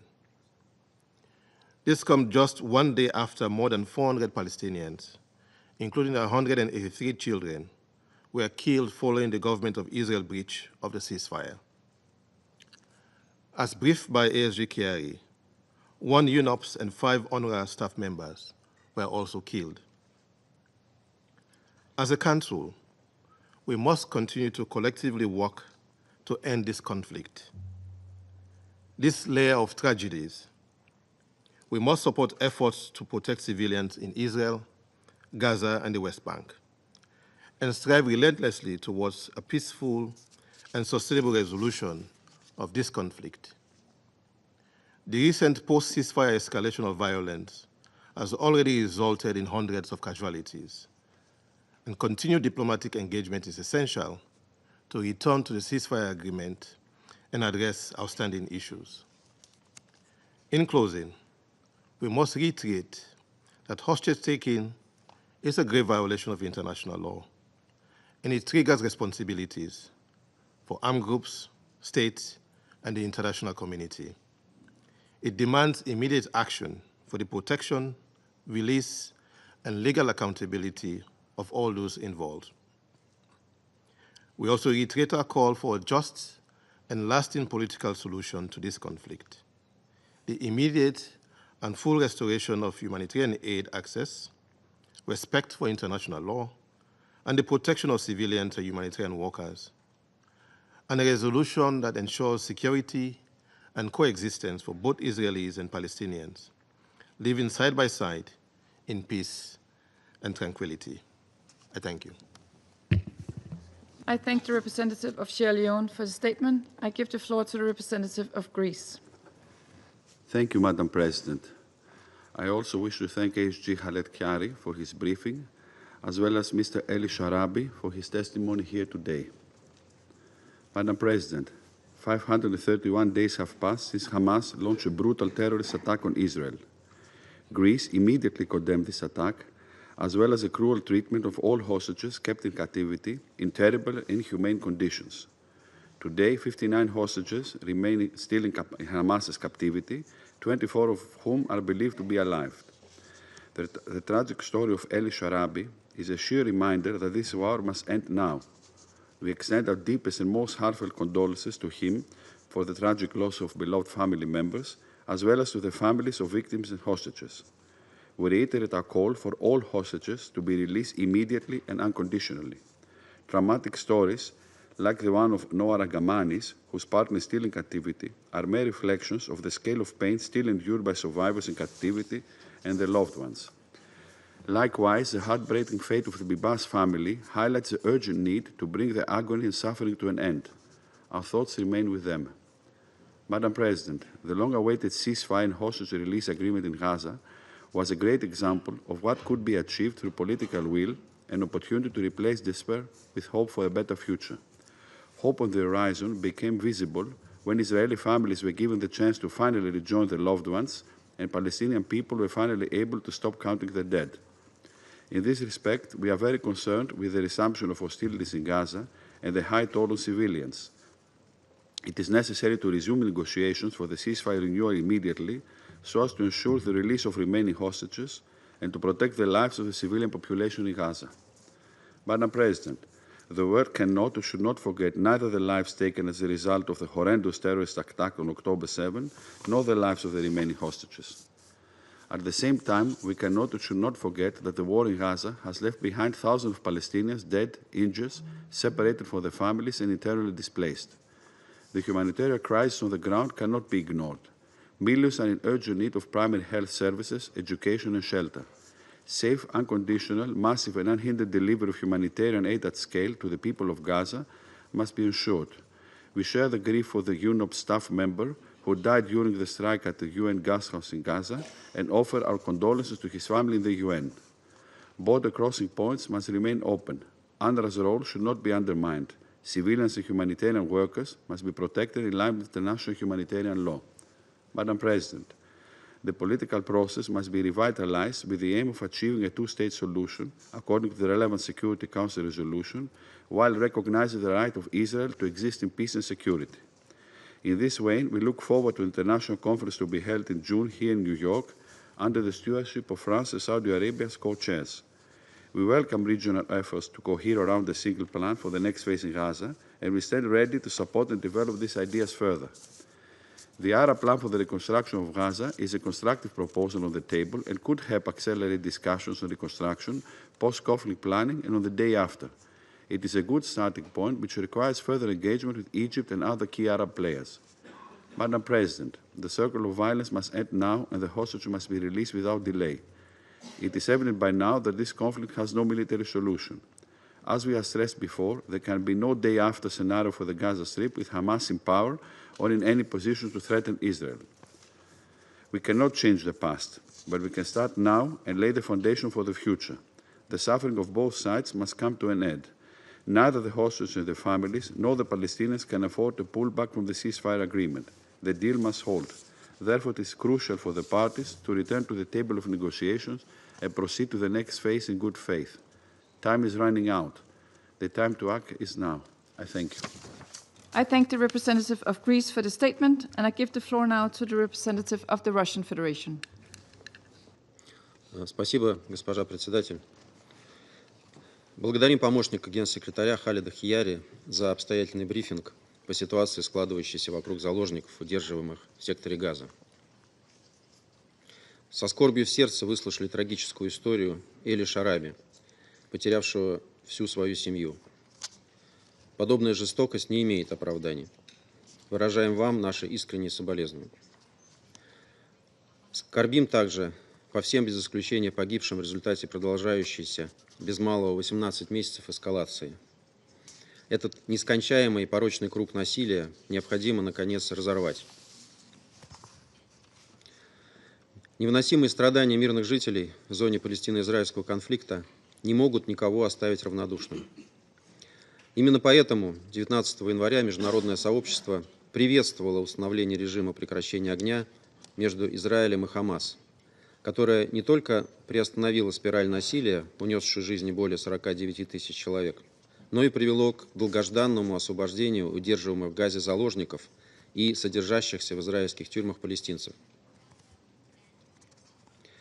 В ходе первого этапа сделки Израилю было передано 25 заложников, а также 8 тел в обмен на почти 1800 палестинских заключенных. Кроме того, за 42 дня тишины у жителей Газы, включая остающихся в заложниках израильтян, появилась надежда на спасение. Доступ в анклав был разблокирован.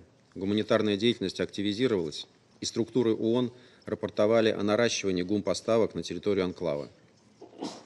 Весь мир вздохнул с облегчением.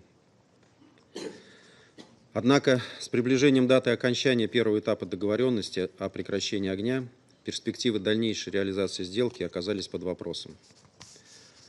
С первого дня перемирия руководство Израиля последовательно наращивало воинственную риторику при сохранении присутствия формирования армии обороны Израиля в секторе. Переход ко второй фазе сделки, предполагающей постоянное прекращение огня и освобождение всех остающихся в Газе заложников, видимо, даже не рассматривался. Вместо этого израильские власти, вопреки достигнутым при помощи посредников договоренностям, упорно продвигали идеи исключительно технического продления перемирия в целях возвращения всех заложников.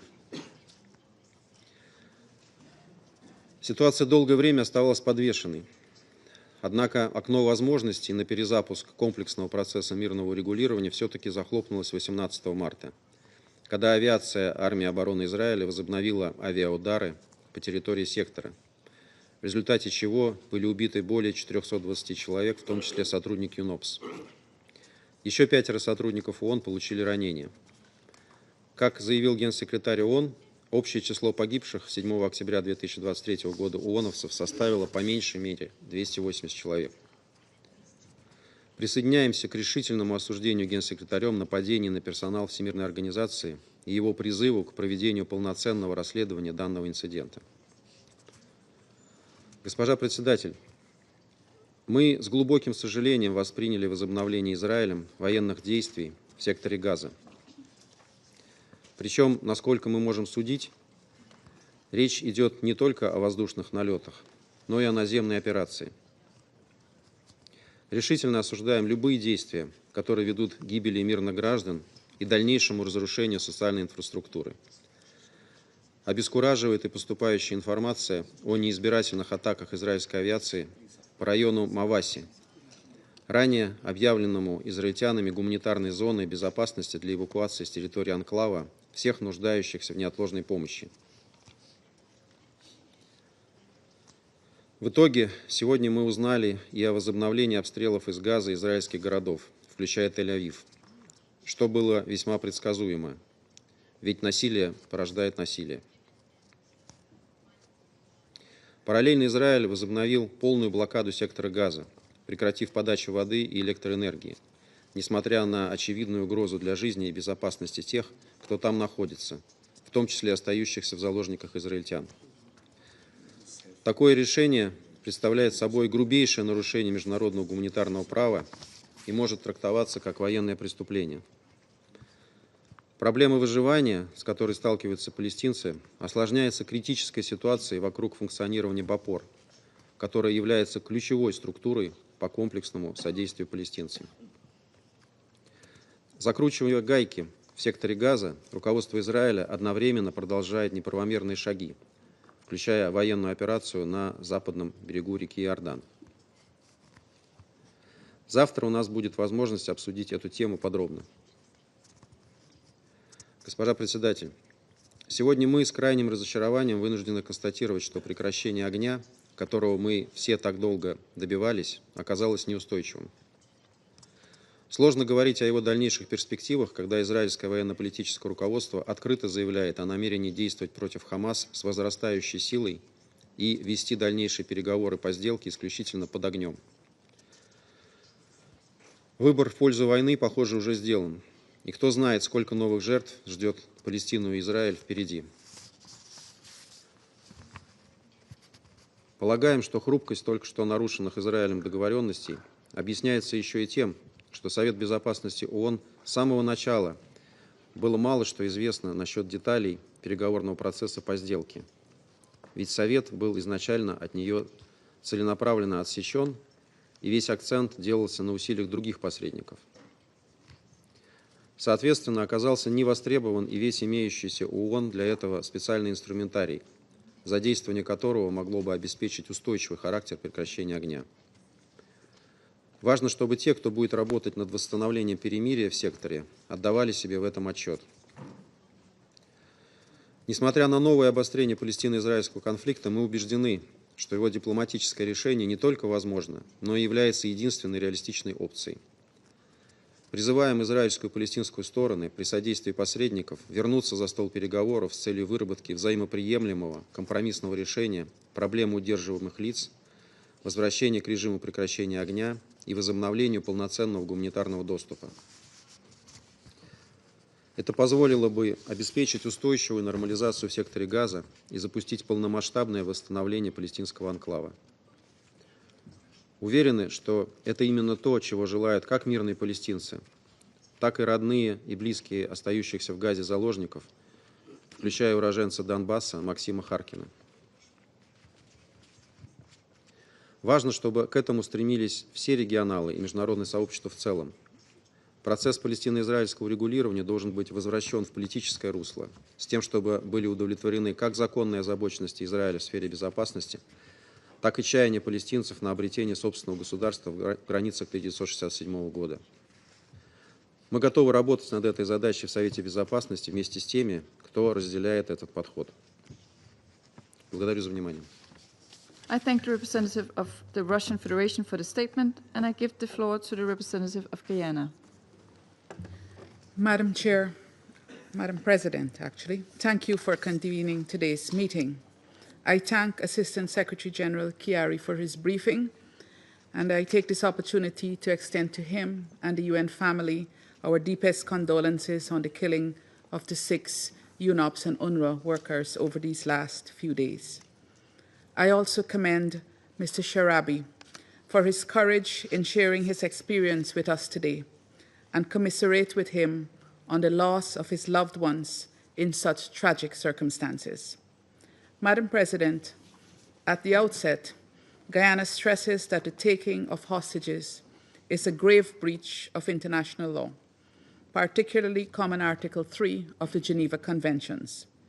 In this context, we condemn once again the taking of hostages by Hamas during the 7th October attacks on Israel and emphasize the provisions of Security Council's resolutions 2712, 2720, 2728, and 2735, which call for the release of all hostages.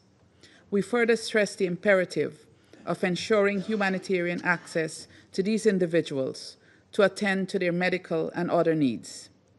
Guyana also emphasizes the obligation of parties to ensure that the remains of anyone who died while being held hostage or detained are handled with dignity and respect. Madam Chair, in the context of the foregoing, allow me to underscore the following 3 points. First, there must be an immediate end to the ongoing hostilities in Gaza to create the conditions for peace, recovery, and for a lasting, just, and comprehensive end to the Israeli-Palestinian conflict. As Guyana has consistently emphasized, recurring cycles of violence between the two sides only hurt the prospects for a lasting peace and place both Palestinian and Israeli civilians at continued risk of harm, including death. It is therefore important to address the factors driving occurrences, such as those witnessed on 7th October. In this context, Guyana recalls member states' commitment, as elaborated in the UN's Global Counterterrorism Strategy, to, and I quote, address the conditions conducive to the spread of terrorism, including but not limited to prolonged, unresolved conflicts, dehumanization of victims of terrorism in all its forms and manifestations, lack of the rule of law, and violations of human rights, ethnic, national, and religious discrimination, political exclusion, socioeconomic marginalization, and lack of good governance, while recognizing that none of these conditions can excuse or justify acts of terrorism, end of quote. Efforts to combat terrorism must continue to take these important factors into account. Second, the Security Council must be at the forefront of efforts to address breaches of international law, which have implications for the maintenance of international peace and security. Given its primary responsibility for the maintenance of international peace and security, the Council should be the first to demand accountability for such breaches. It must also be first to institute measures in keeping with the scope provided by the UN Charter to address violations of international law, including in circumstances where those violations feature as the taking of hostages or the administrative detention of innocent civilians. Accountability is an important deterrent. Third and final, the resolution of the Israeli-Palestinian conflict calls for principled consistency. By this, I mean that there must be principled and consistent application of international law and principled and consistent responses to wrongdoing.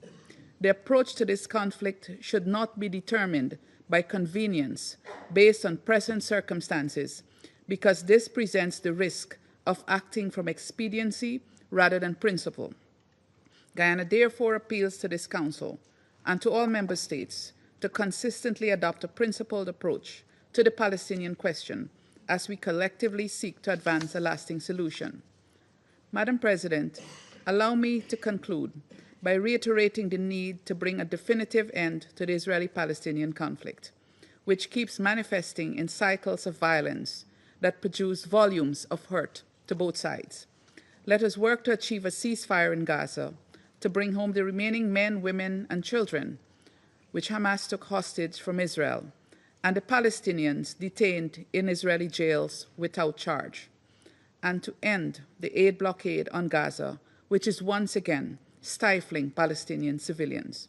Guyana is prepared to do its part to this end in compliance with international law. I thank you. And I thank the representative of Guyana for the statement.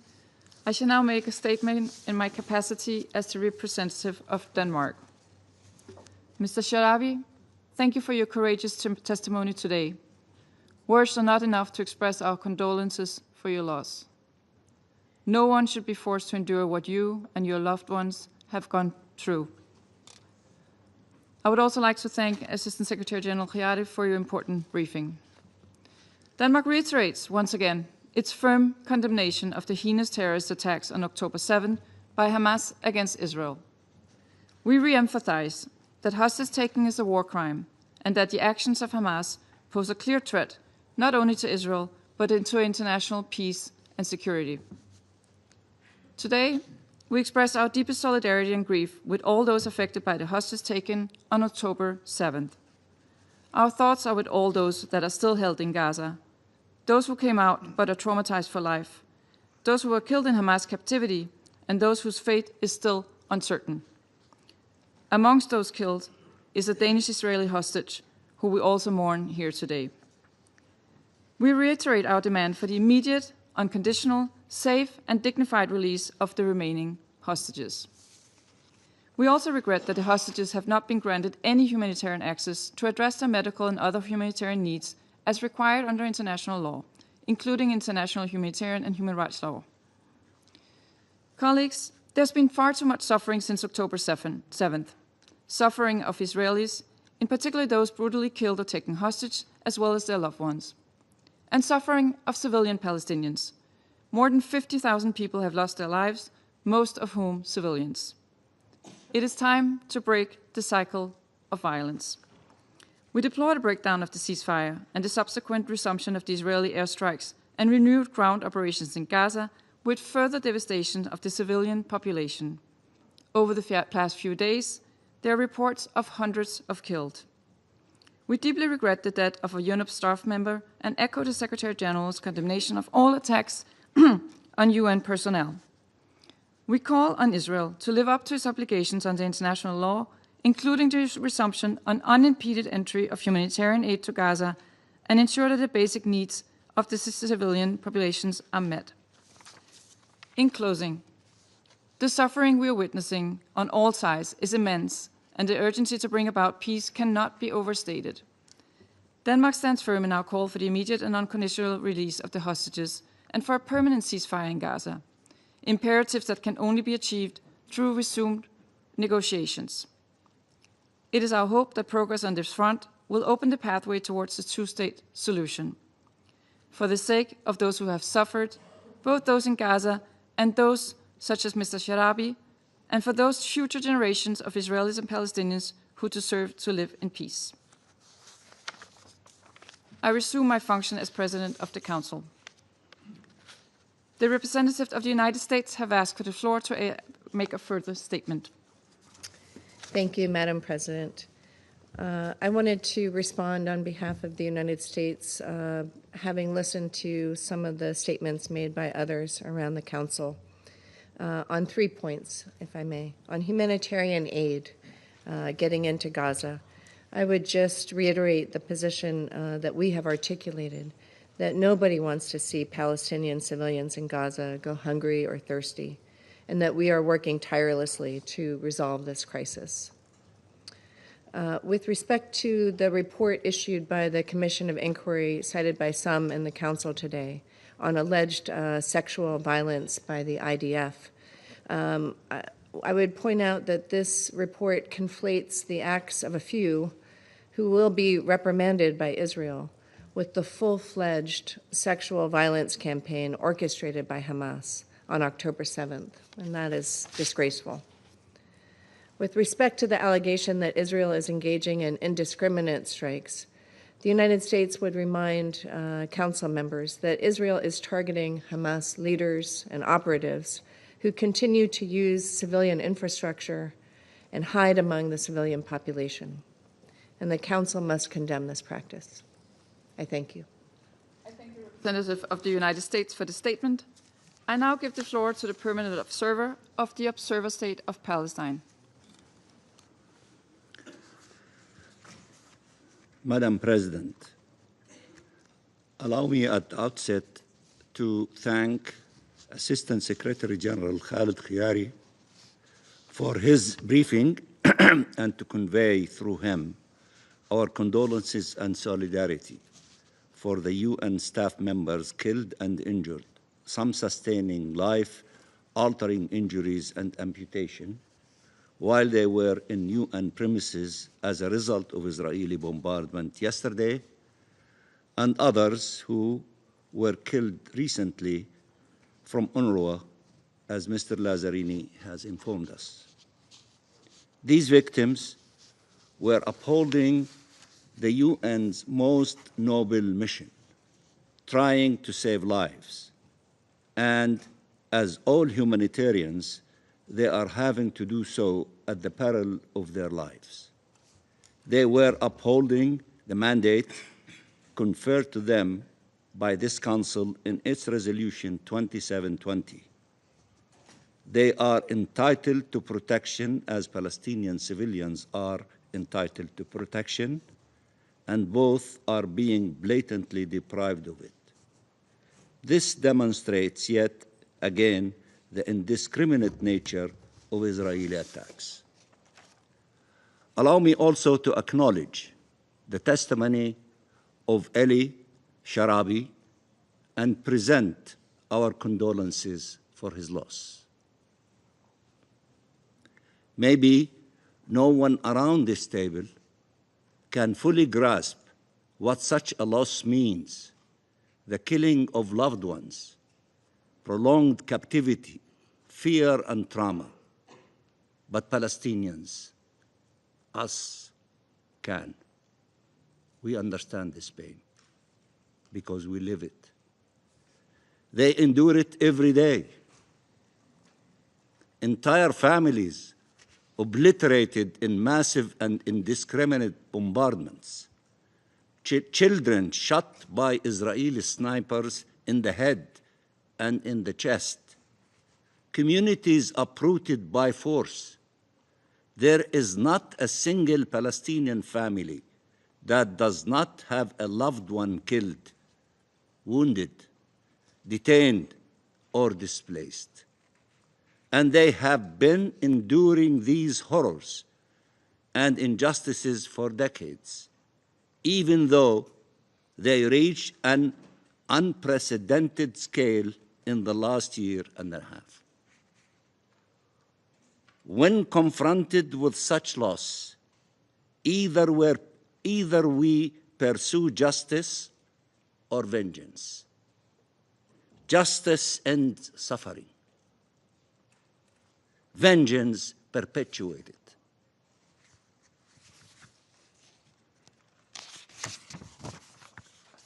Madam President, we will not accept incitement against Palestinian civilians. We will not accept excuses for their killing and maiming and torture. We will not accept justification for collective punishment. We saw Israelis calling for and cheering on genocide. We saw Israelis signing bombs to be dropped on the heads of Palestinian families. We saw Israelis block humanitarian aid to a starving population. We saw Israelis attack innocent Palestinians. But we do not attribute these acts generically to Israeli civilians, nor do we use these actions as justification for indiscriminate killing and maiming and for dehumanizing and punishing millions of people. We have a right to life too, a right to liberty and dignity, a right to live in peace in our ancestral land. Till when will our people have to suffer from the inability to see Palestinians as equals, to acknowledge their suffering and their loss, to remember that around 1 million Palestinians have experienced captivity, that many died while in Israeli jails, killed or left to die? Not a single Palestinian family did not have a Palestinian that visited Israeli jails. Not a single Palestinian family. Israel arrests our children, our doctors, our teachers, our workers, family members, bystanders, parliamentarians, academics, human rights defenders. Israel considers all Palestinians guilty. All Palestinians guilty. Till when will people pretend they do not see the images of Palestinians coming out of Israeli captivity looking like ghosts, starved and traumatized, beaten and some raped? Till when Israel will pretend it bears no responsibility in the crimes it commits? Till when our humanity and our rights will be denied? We have to note that usually the ones who suffered most on both sides have been among the most passionate advocates for a ceasefire for over a year now. Those who suffer the most, they have solidarity with each other. Their calls should be heeded, as many of you referred to another victim that gave testimony to us, and she asked for the ceasefire to be defended and the 3 stages of the agreement to be implemented. Listen to her. Their calls should be heeded. Their suffering should not be used to inflict more death and devastation or as an excuse for perpetual war, genocide, forced displacement and annexation, dehumanization and hate. The suffering of all civilians must end. All civilians. We have a duty to end the occupation and conflict and to ensure life prevails, to ensure liberty prevails, to ensure shared peace and security prevail, if we truly care about the victims and about our peoples. Madam President, in 42 days, many more hostages were released than in 15 months of indiscriminate bombardments. If Netanyahu truly cared about the hostages, he would not have shattered the ceasefire that was allowing for their release. If anyone needed more evidence that Netanyahu could care less about the fate of the hostages, his decision to resume attacks against Gaza is the ultimate proof. All Israel had to do was move forward in implementing the ceasefire. Everyone knows this truth, starting with the families of the hostages themselves, who are still demonstrating to stop the bloodshed and restore the ceasefire. Killing innocent Palestinian civilians by the hundreds each day, forcibly displacing our population with the clear aim of annexing our land and ending our national identity has nothing to do with hostages or security. It has everything to do with the attempt to destroy the Palestinian people as the means to seize their land. Madam President, the Israeli Minister of War addressed what he called the residents of Gaza, saying, and I quote, "Soon the evacuation of the population from combat zones will resume, and what follows will be far more severe. You will pay the full price, return the hostages and remove Hamas. The alternative is total devastation." End of quotation. After having confessed to weaponizing humanitarian aid, Israel is also confessing to its policy of collective punishment, indiscriminate attacks, and of wanton destruction and devastation. The Israeli government cannot speak of humanity nor denounce barbarism, not when it kills 400 Palestinians in one night, including over 150 children, representing one of the largest single-day child death toll in the last year. Not when it killed 50,000 Palestinians, maimed over 100,000 Palestinians, and destroyed the lives of 2 million people. Not when it is starving our people. Not when it is forcibly displacing them. Not when it is abducting thousands and subjugating them to torture and beating and degrading treatment and sexual violence. Not when it is detaining the corpses of hundreds of Palestinians, denying their families the right to provide their loved ones dignified burial. Israel considered it is barbarism only if it attributes to the act of Hamas, but it is justified if it is committed by Israel. It is barbarism if the act is against an Israeli, and it is legitimate if the act is against a Palestinian. Look at this, despicable, double standard. Israel has a right to kill and maim, to arbitrarily detain and torture, to displace and destroy and devastate, and we have the right to die and disappear.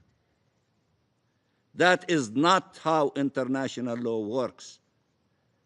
There are prohibited actions regardless of the identity of the perpetrators and regardless of the identity of the victims. There are protections afforded to all civilians regardless of the nationality, religion, and race. These prohibitions and protections must be upheld. Madam President, civilians should not be harmed. Civilians should not be harmed. They should not fear being killed in their houses or abducted from their homes. Families should not be torn apart. They should be reunited in life, not in death. Reunited in life, not in death. We have been pushing for a ceasefire that guarantees this aim, while Israel continues advocating for more killing and more destruction. There is no military solution to this conflict. You cannot kill your way to a solution. You cannot negate the millions of Palestinians. We are rooted as olive trees deep in our land. You cannot kill all of us. Again, there is no military solution to this conflict, and you cannot kill your way to a solution. The Israeli government is trying to convince its people that killing, dispossession, and displacing Palestinians is the only way forward, while we have, even in the midst of this genocide, continued to plead for achieving our freedom through peaceful means. Our president from this chamber said, I am ready to negotiate and to talk peace.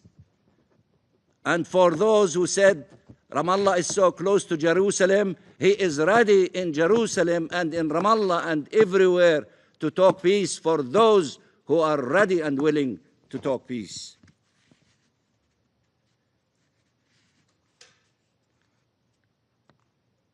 Palestinians is the only way forward, while we have, even in the midst, as I said, of this genocide, continued to plead for achieving our freedom through peaceful means, for respect for international law, for two states living side by side, as many of you state very often, for shared peace and security.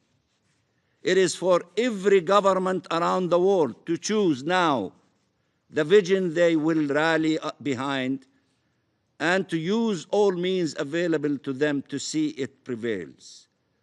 Both sidism and balancing acts will not cut it. You have to decide. You cannot play both ways. The fate of millions of people cannot be left to the decisions of this Israeli government that caters far more to the political survival of Netanyahu than the survival of hostages, that wants to get rid of the Palestinian people and steal Palestinian land, that wants to render occupation permanent and peace impossible. The ceasefire is a test. Failing at it means only prolonging the agony and suffering caused by today's horrors, but setting the stage for horrors to come. It is a test we cannot afford to fail. We have to defeat this option. Peace is the only option available to us, to them, and to all of you. Help us to move in the direction of peace and away from the direction of killing and war. And I thank you very much, Madam President. I thank the permanent observer of the Observer State of Palestine for the statement. I now give the floor to the representative of Israel. Thank you, Madam President, and thank you to Assistant Secretary General Chiari for your briefing today. I would like to thank the United States, the UK, and France for calling this important session. Before I begin, I want to thank Ellie Sharabi for his courage today. Ellie, there are no words that can begin to describe the strength it takes to be here after everything you have endured. None of us can truly comprehend the pain, the suffering, the loss you have endured. The torment of 491 days in captivity, the terror of returning to a home that no longer exists, the weight of knowing that your entire world was taken from you. Yet, despite all of this, you sit here today, not for yourself, but for those who remain behind. For over 530 days, 59 innocent men, women, and children have been trapped in Hamas captivity. Many of them are barely holding on to life. Unfortunately, some of them have been murdered, and Hamas has not let the world see a single one of them. These are innocent people being tortured for the crime of being Israelis or being in Israel. They are starving in the dark, alone, afraid, suffering beyond what words can capture. They are denied food, water, and medicine. They are beaten, tortured, and humiliated. They are being held in conditions so inhuman, so depraved, that the hostages who were freed can barely describe what they endured. The cruelty here is not just from Hamas. It is also from the silence of the world. Ellie Sharabi testified before you today and laid bare the horrors of his captivity. He described the torment he endured and spoke for the other hostages still in Hamas's hands. Now the question that demands an answer is this: where is the world? Where is your outrage? Where is the international outcry for their release? Where is the demand from every nation to bring them home? Since October 7th, you have passed 77 resolutions in this chamber. There has not been a single resolution condemning Hamas. Meanwhile, there are those in this chamber who refuse to even mention the hostages. Algeria, you have spent months in this room condemning, accusing, and criticizing Israel. But when a human being sits before you today, after enduring the worst of humanity at the hand of those you defend, you could barely acknowledge his presence. You couldn't find the decency to even say his name. That is outrageous. And the world can see it. For 530 days, you have erased the hostages. You have spoken about Gaza without mentioning the crimes of Hamas. You have debated humanitarian assistance without acknowledging the humanitarian crimes Hamas is deliberately inflicting on the hostages. You have had the audacity to talk about a ceasefire without demanding that those held in Hamas's terror tunnels be freed. How can you claim to stand for international law while ignoring the hostages? How can you speak of human rights when you refuse to recognize the most horrific human rights abuse in this war? How can you sit in this chamber, look Ellie Sharabi in the eye, and say nothing? The massive amounts of humanitarian aid that Israel has facilitated, coordinated, and allowed into Gaza have reached every segment of the population except one: the hostages. While Gazan civilians benefit from food, medicine, shelter, and support, these innocent individuals languish in conditions that defy human comprehension. Those hostages have not seen an ounce of that aid. Think how many trucks, how many containers. We listened to you, Ellie, that you got a quarter of a pita a day. There are so many on this council, you, who never fail to scream for more aid, more trucks, more shipments, more access, yet you have never once demanded that a single piece of that aid be delivered to our hostages. Not a single word has been spoken. Not a single demand has been made. Not a single resolution has been passed insisting that those in the most desperate need of humanitarian assistance actually receive it.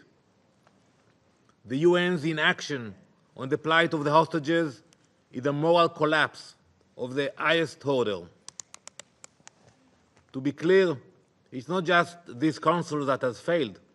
The entire UN system has forsaken its responsibility. So many agencies that claim to be the protectors of humanity have abandoned the hostages entirely. Where was the Security Council? The General Assembly? OCHA? UNICEF? The so-called Human Rights Council? The Red Cross? The Red Cross has not conducted one visit, one inspection. We heard the absurd equation you made about the detainees in Israel. They have 3 meals a day. They have medical treatment. They have visitations of the Red Cross.